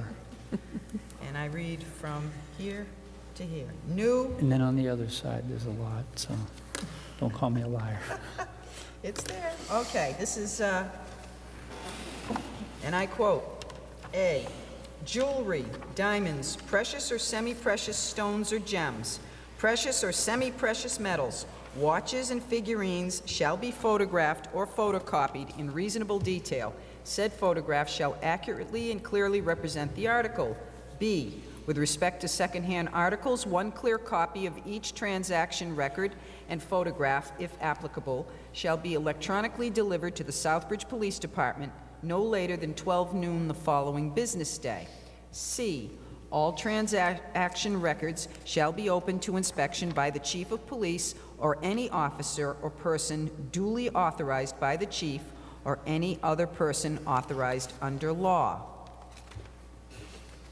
New here to end is 6-102.6, holding period before sale. A, no second-hand article shall be sold, encumbered by sales, contract, or otherwise disposed of, or altered in its appearance within 30 days of purchase, unless the dealer is granted permission in writing from the Chief of Police or his designee, but in any case, not within 48 hours from the time of purchase. With respect to any secondhand article for which permission is granted by the Chief of Police pursuant to this subparagraph, the person buying or otherwise receiving said article shall complete a transaction record upon a form approved by the town manager, which provides the information required pursuant to Section 6-102.2B above, as applicable to a person buying or receiving a secondhand article. B, all items purchased shall remain on the premises during the waiting period. Items shall not be placed on the sales floor until the waiting period has expired, unless the item is clearly marked with the corresponding transaction number and the sales release date based on the time frame as specified in subparagraph A above. C, the following are exempt from the holding period required of this section: auction purchases, estate purchases from an executor or administrator where the purchase is accompanies by written proof of said position. Do I have to keep going? How far down do I have to go? It's not, Okay. not my rule. Okay, Section 6-102.7, notification to police regarding possible stolen property. Secondhand articles, junk, and old metal dealers shall immediately notify the Southbridge Police Department upon receiving an article which is questionable as to its status of being stolen or not, and shall make such article available for identification by an officer of the police department. Section 6-102.8, receipt of articles from a minor. No secondhand junk or old metal dealer or any employee or agent of such a dealer shall directly or indirectly purchase or receive by way of barter or exchange any secondhand articles, junk, or old metals from a minor. Section 6-102.9, examination and removal of articles. A, any shop described or governed by Chapter 6-100 and in all secondhand goods, old metals, and/or junk therein may at all times be examined by a person authorized in writing by the Chief of Police to make such examination. B, if the Southbridge Police Department determines that a secondhand good, old metal, or junk article is needed for evidence in a criminal investigation, a Southbridge police officer may seize that evidence, subject to applicable criminal procedures, if any. The secondhand dealer, old metal dealer, or junk dealer shall be issued a receipt for the article. C, the Southbridge Police Department may keep seized articles subject to the court's direction, if any, as long as necessary to permit the article to be used as evidence and for such reasonable time thereafter as needed to best determine, if possible, the persons lawfully entitled to said property. Section 6-102-10, enforcement and penalties. The provision of this section may be enforced by any police officer of the town of Southbridge by any means available, including but not limited to disposition pursuant to Mass General Law, Chapter 4, Sections 21 and 21D. Each day a violation continues shall be a separate violation, offense, subject to another fine. The enforcement of this bylaw by non-criminal disposition as described herein shall be added to the list of bylaws so enforced and designated in these bylaws. A, first offense within a 24-month period, $50. B, second offense within a 24-month period, $100. C, third and subsequent offenses within a 24-month period, $300. If any provision of this article is held invalid by any court or body of competent jurisdiction, it shall not affect the validity or application of the remainder of the article. Thank you. You're welcome. And I'm going to do this third reading. Okay. We all set now? Should we vote on that? Okay. Roll call, please. Counsel Moriarty? Yes. Counsel Nicola? Yes. Counsel Peliquin? Yes. Counsel Vandal? Yes. Counsel Clements? Yes. Counsel Langevin? Yes. Counsel Marcucci? Yes. Counsel McDonald? Yes. 8 yes. Thank you. Agenda item number 18, vote to approve the town manager's request to fund the office renovations in Town Hall for carpeting and renovations to the handicap bathroom off of council chambers, and said appropriation request of up to $15,000 to be funded from account 1-190-5700-0-746, reserved for property repair, maintenance, and demolition. So moved. Second. Any discussion? Counselor Vandal. It says here, renovations to the handicap bathroom off the council chamber. The bathroom's not handicapped. This money is to make it handicapped? To make it handicapped, Thank you. yes. Thank you, Madam Chair. Anybody else? Counselor Moriarty. When I was going through the agenda, I was going through lesson plans, so I was in a nitpicky mood. Just if it's frivolous, then so be it.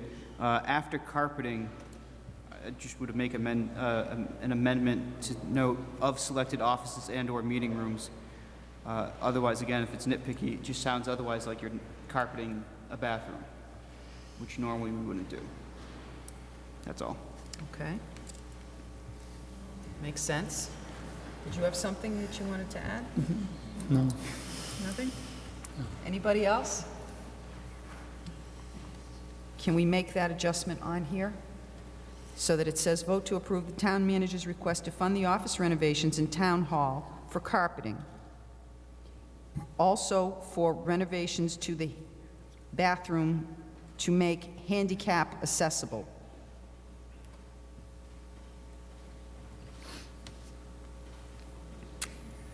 And said appropriation request of blah, blah, blah.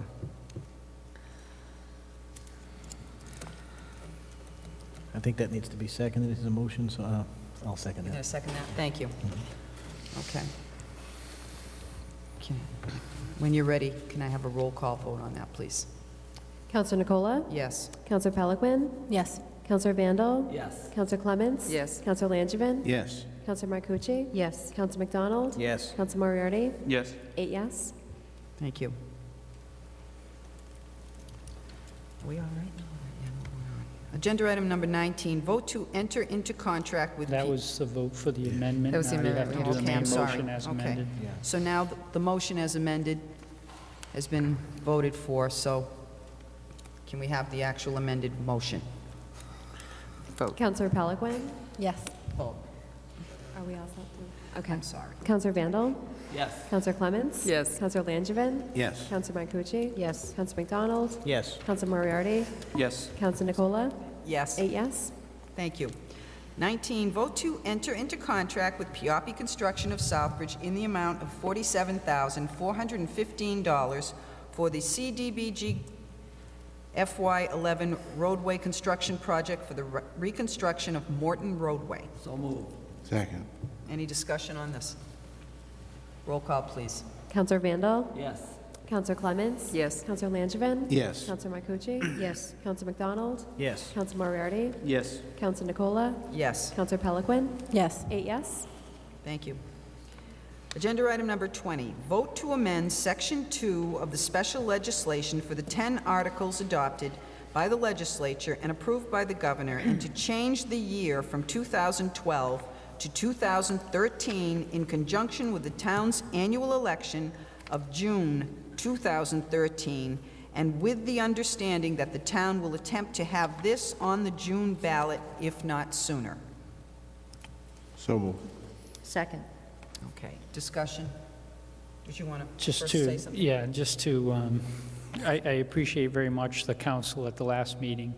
We laid out, the councilwoman and myself, that it made sense, instead of trying to rush and comply with the law, get this on for 2012, call for a special election, spend $9,000, that it was our recommendation to move that off. The council actually kind of spontaneously supported that effort. A citizen, which I believe is the next item on the agenda, filed a complaint saying that, no, there was adequate time, why wasn't it formally brought up to the council to make that amendment? And we have time, so I figured, well, why not put it on formally on the agenda to formally vote that. Councilwoman agreed. So that's what you have in front of you this evening, is basically the same action that was taken spontaneously last time, now formally this time. Councilor McDonald. Thank you, Madam Chair. In the last meeting, I do understand, I think this is the right course of action, but we do, I think, you made a good case of stating that the time frame wasn't suitable. We have 10 questions, they all have to be translated, and we're talking a 35-day window. When you take into consideration the November 6th election, the holiday for Thanksgiving, and then the Christmas, the window really was very narrow, so, but this is the prudent course of action as pointed out by the citizen. But thank you. Councilor Pelican. I know I did vote yes on the last time this agenda item came up, but I have a couple of concerns about it. I spoke with a friend of mine I have that has experience working as a legislative aide in the State House, and from what I was told today, once a governor signs a bill into law, you can't go back and amend the bill. You have to submit new legislation, and I'm concerned that we don't have time to do that within the legislative session. Well, that's what exactly is what's gonna happen. We would submit. I would say, I don't mean to talk out of school, but the state rep called me and said it's already in the works because he recognizes it wasn't going to make the November ballot. So this would actually be a confirmatory action for what the state rep has already suggested to legislative I'd be happy leadership. to vote yes for it again. My concern was it's not going to actually happen. So that was just. Yeah, I can't be responsible for the timing of legislation.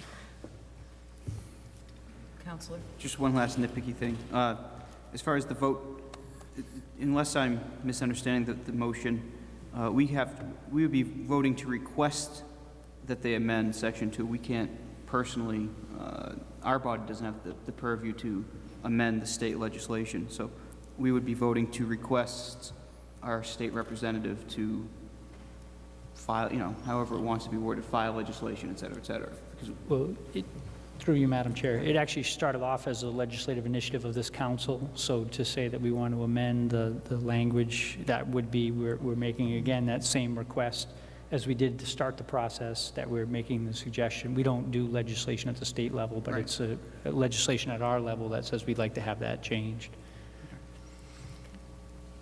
So are we amending our original home rule petition and sending that to the legislature? Or are we?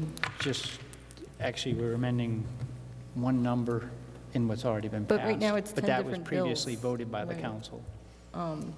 Because my concern is now it's not the one piece of legislation that the representative filed when it moved to the Senate. There were 10 different bills there, so we're requesting 10 different bills to be amended. Actually, all 10 will be amended because that language was contained in all 10. Okay. It shouldn't have been. It should have been a preamble, but that's I don't for another disagree. day. But Can't do it all. Okay, all right. Any other questions or concerns to discuss on this issue? Then can we have a roll call vote, please?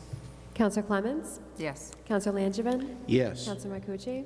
Yes. Counselor McDonald? Yes. Counselor Moriarty? yes. Counselor Nicola? Yes, Counselor Peliquin? Yes. Counselor Vandal? Yes. 8 yes. thank you. Okay. Agenda item number 21, vote to resolve the open meeting law complaint submitted by Kenneth O'Brien related to agenda item number 20 above regarding the 9/24/12 Town Council meeting. So moved? Second. Okay. Discussion?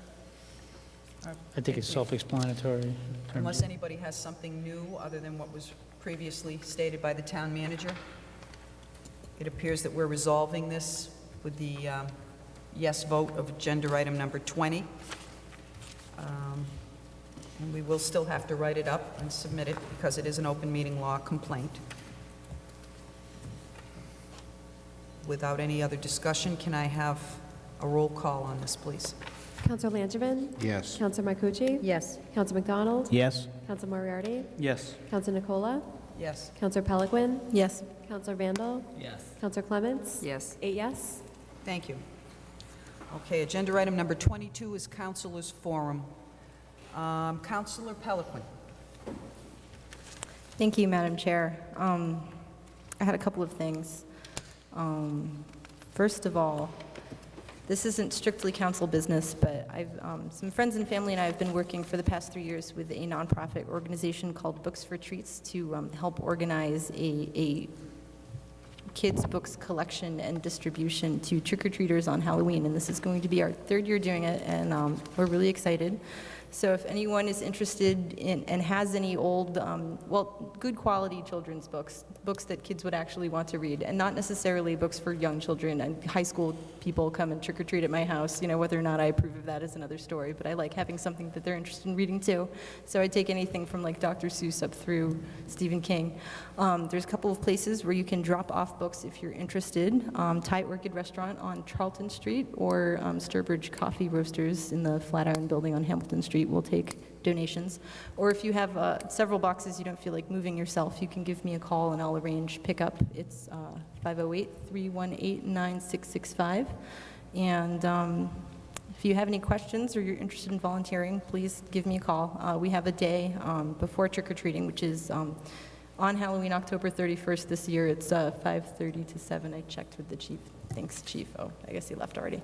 But yeah, so if any support we can get from the community to help get more books in the hands of kids is great.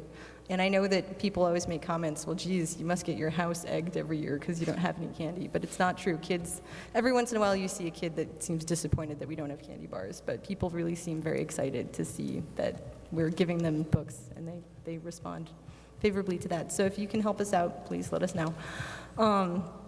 And I'd also like to, I saw Walter Bird's letter in our packets, and I'd just like to thank him for his service to the community as interim recreation director. And one more thing, a concern I brought up at our previous meeting about the Economic Development Commission. I guess they had another meeting this month, and it wasn't publicly posted. And I would still like them to come into compliance with the open meeting law, if somebody could look into that. Just on that topic, because you did bring it up, and they weren't actually an official committee for the longest time. I know. Only recently we made them official, and I will follow up to make sure that they had different rules they had to follow before, and we will follow up with them on them. Thank you. That's all for me, Madam Chair. That's it? Okay. Thank you, Amelia. Councilor Marcucci. Thank you, Madam Chair. I'm sorry. I know you were going to call on me. I'm in receipt of a letter from an attorney addressed respectfully to Mr. Clark. And I believe it's related to our last council meeting when we were discussing the police audit. And I have a letter.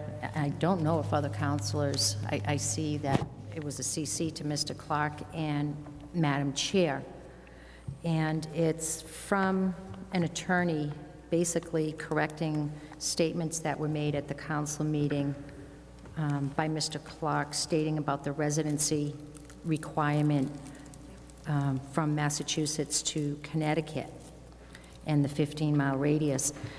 Through you, Madam Chair, to Mr. Clark. Mr. Clark, is this something now that has been discussed, and is it true that police officers have to reside in the state of Massachusetts in a 15-mile radius of this department?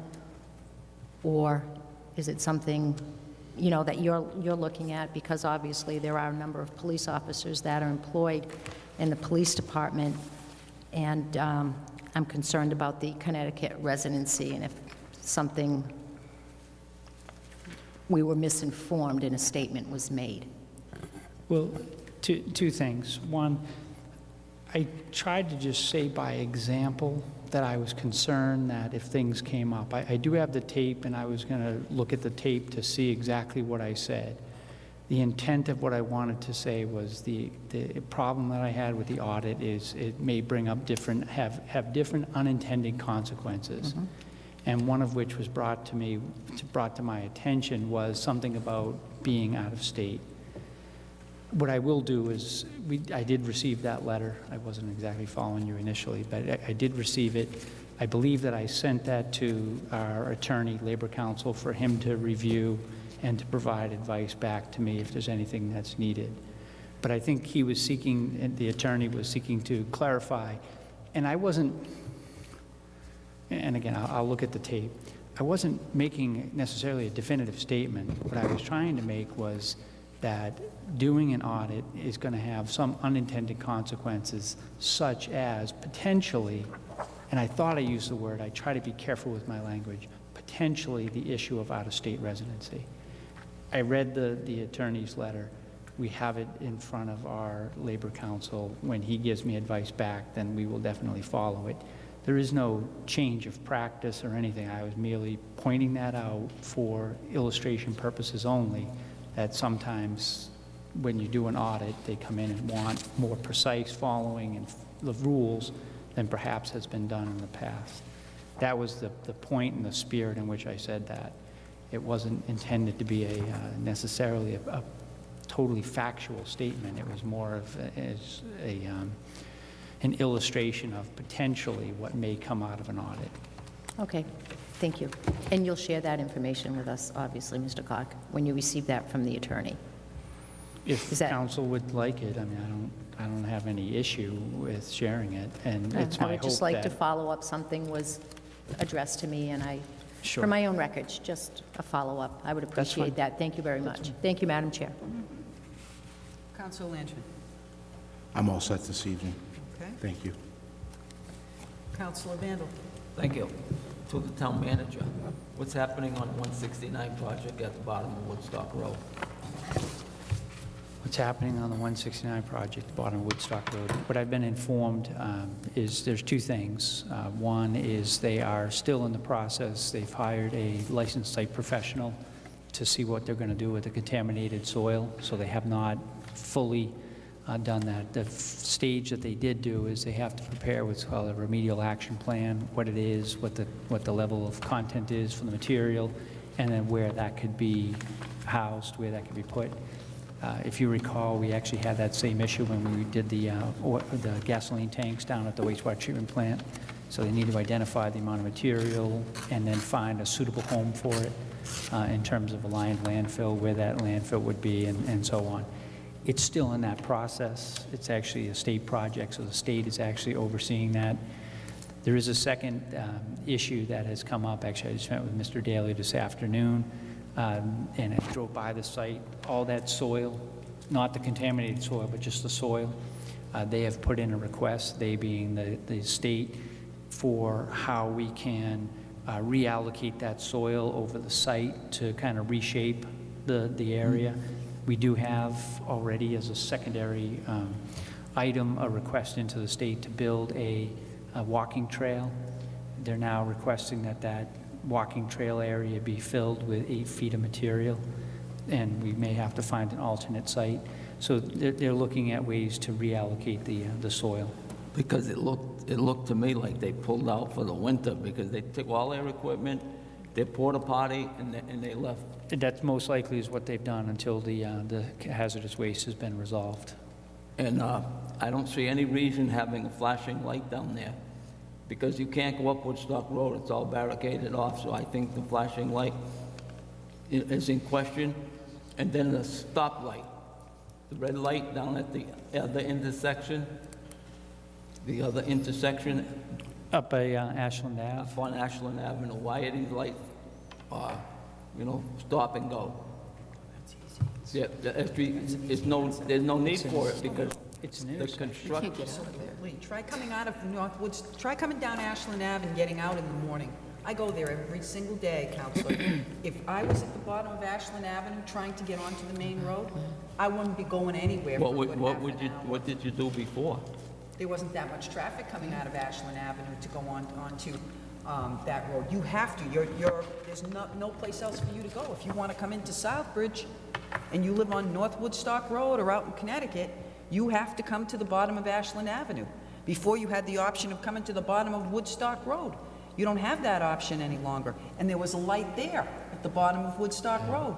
There's got to be a light somewhere, because if you went to D&D Welding or Superior Cake or any of those places up there and you were trying to get out, you're not going anywhere.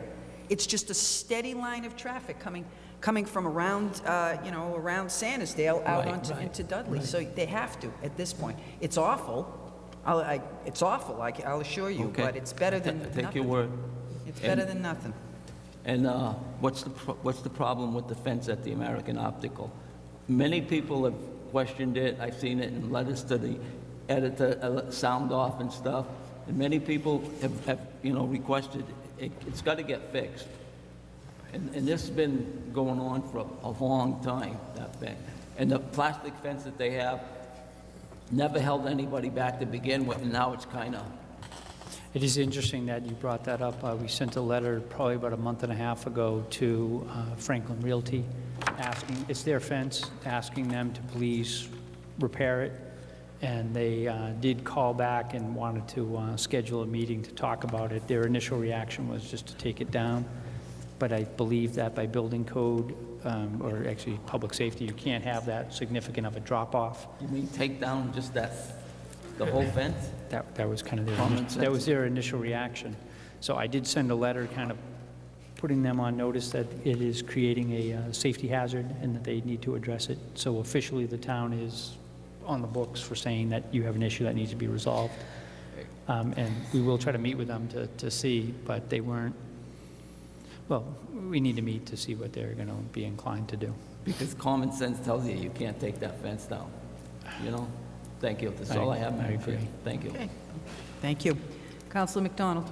Thank you, Madam Chair. Just to that point, too, I think that 169 and 131 there, that's under state purview, those lights and everything. I don't think we have any jurisdiction over that.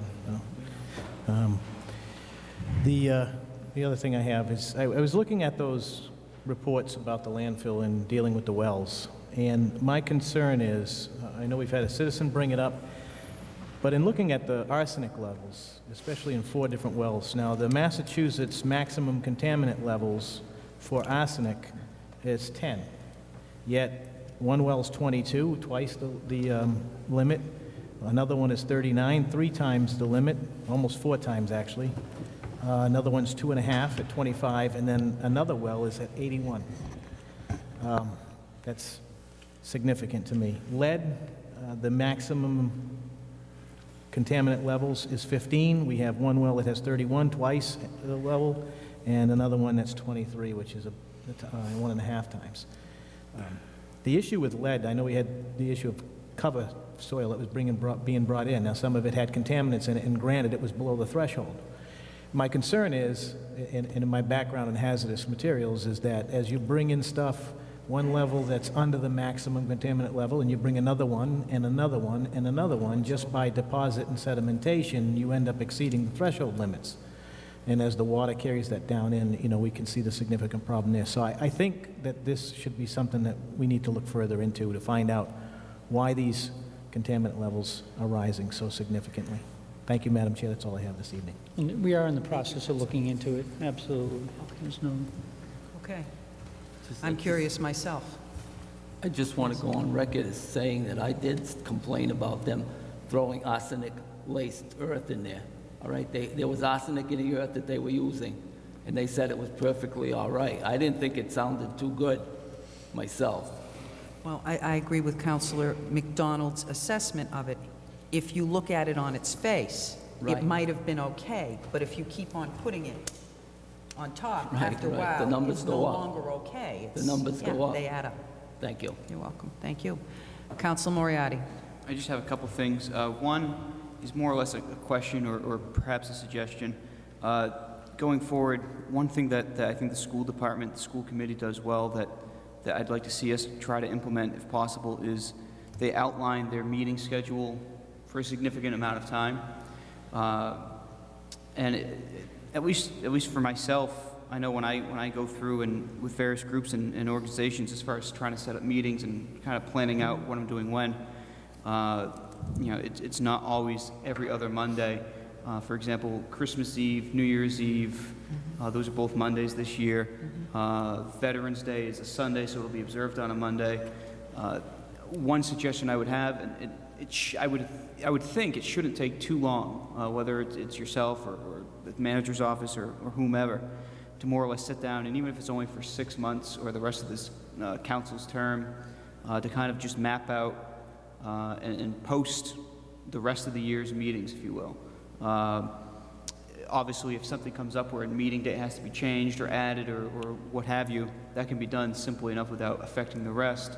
I just think it would be beneficial to obviously I'm saying so for myself, but I know based on others, we have multiple councilors that have been out of state recently, and everybody's got their own busy set schedules. So I think it would help out just in terms of future planning to try and avoid any sort of absences that can be prevented.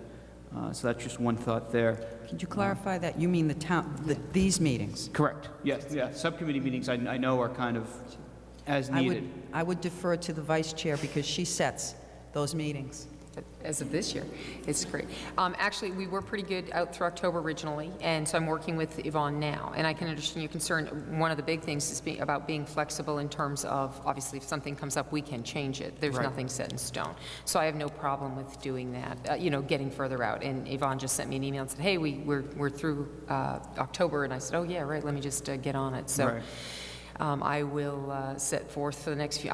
My schedule pretty much lays out pretty clear for the next year, in terms of getting things done. So I'll handle that within the next week, and Yvonne's expecting an email from me, so or a conversation. I think that would So be I'll get them as best I can, barring obviously any changes that we have to do down the road. Obviously, if something happens, it happens. One question I had, just from the weekly reports, and by through to the manager, I know you may or may not be hamstrung on what you can or can't say.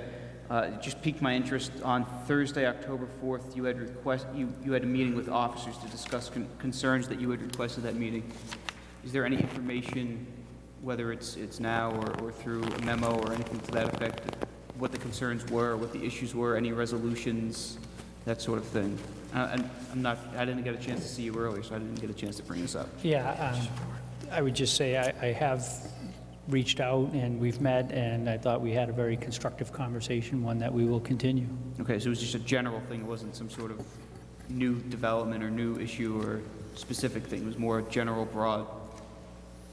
More general, broad. Okay, that's all. Just curious. And then lastly, I know Councilor Peliquin alluded to the interim rec director, who's no longer with us. I haven't seen anything anywhere, and I've tried to keep an eye out for it as far as the new rec director. I know in some positions it's not a council appointment, and that's fine by me. More or less just who the person was, and I think that'd be a great person to try and have at one of the upcoming meetings. I think it's, especially with a new face, I think it would be great for the people to know who he or she is, so they can communicate and coordinate as needed. And that's all I have. Thank you, Councilor. Councilor Clements? Thank you, Madam Chair. A couple of things. Just to mention, too, our laws for the meetings, it's 2 per month, doesn't state when we have to do them. Just mentioning that, too. It's in the council rules. So thinkreducereuse.com, our website.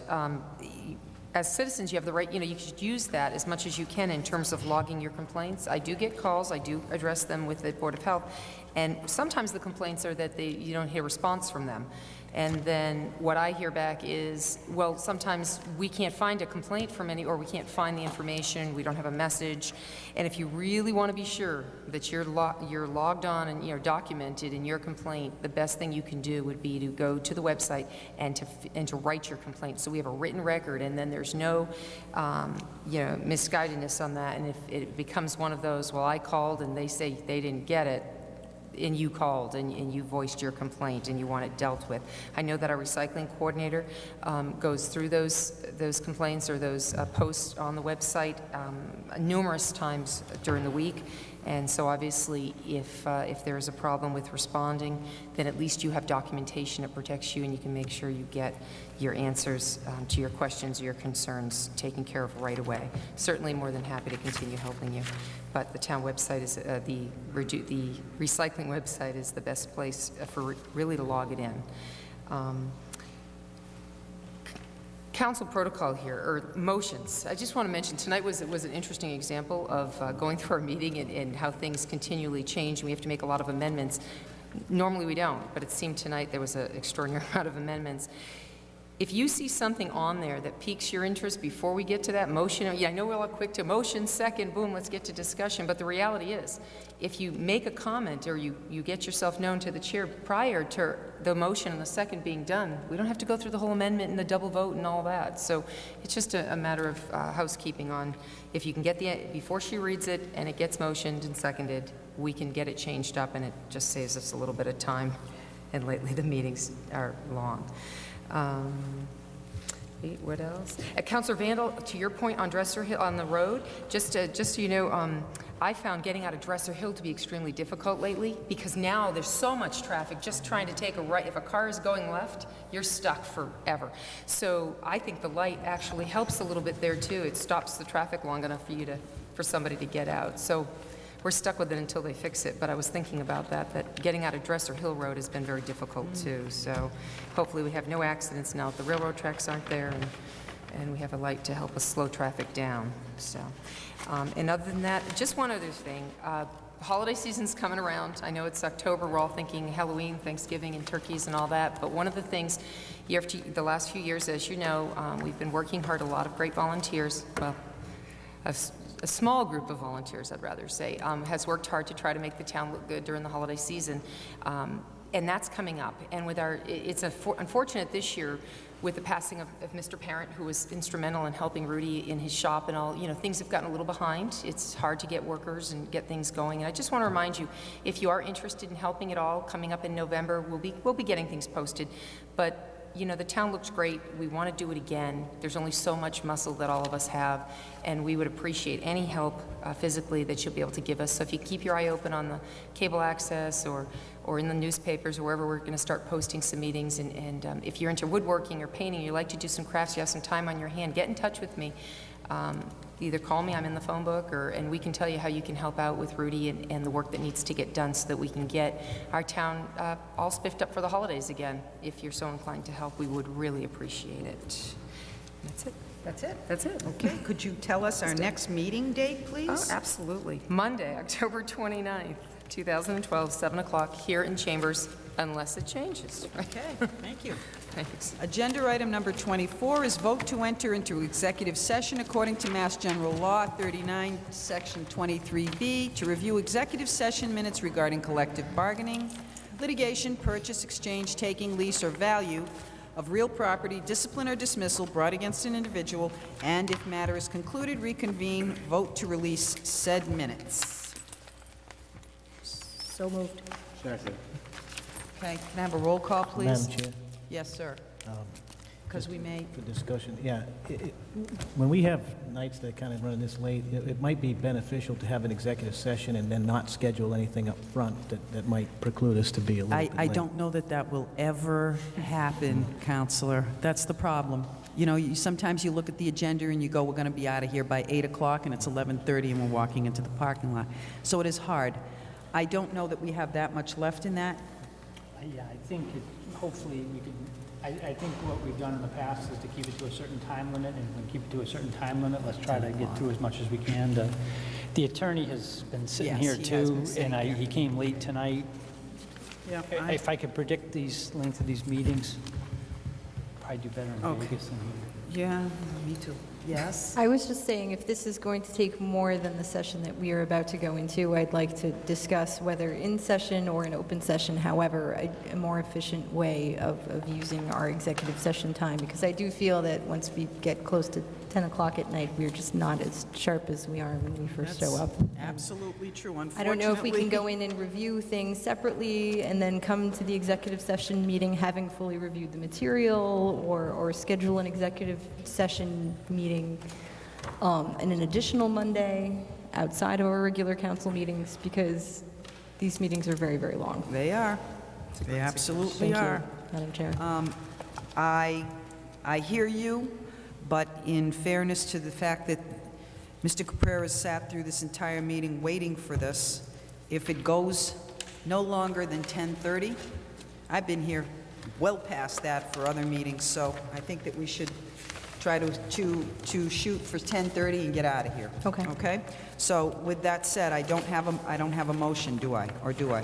You seconded? No, I made the Can I have a motion. roll call, please? Counsel Marcucci? Yes. Counsel McDonald? Yes. Counsel Moriarty? Yes. Counsel Nicola? Yes. Counsel Peliquin? Yes. Counsel Vandal? Yes. Counsel Clements? Yes. Counsel Langevin? Yes. 8 yes. Thank you.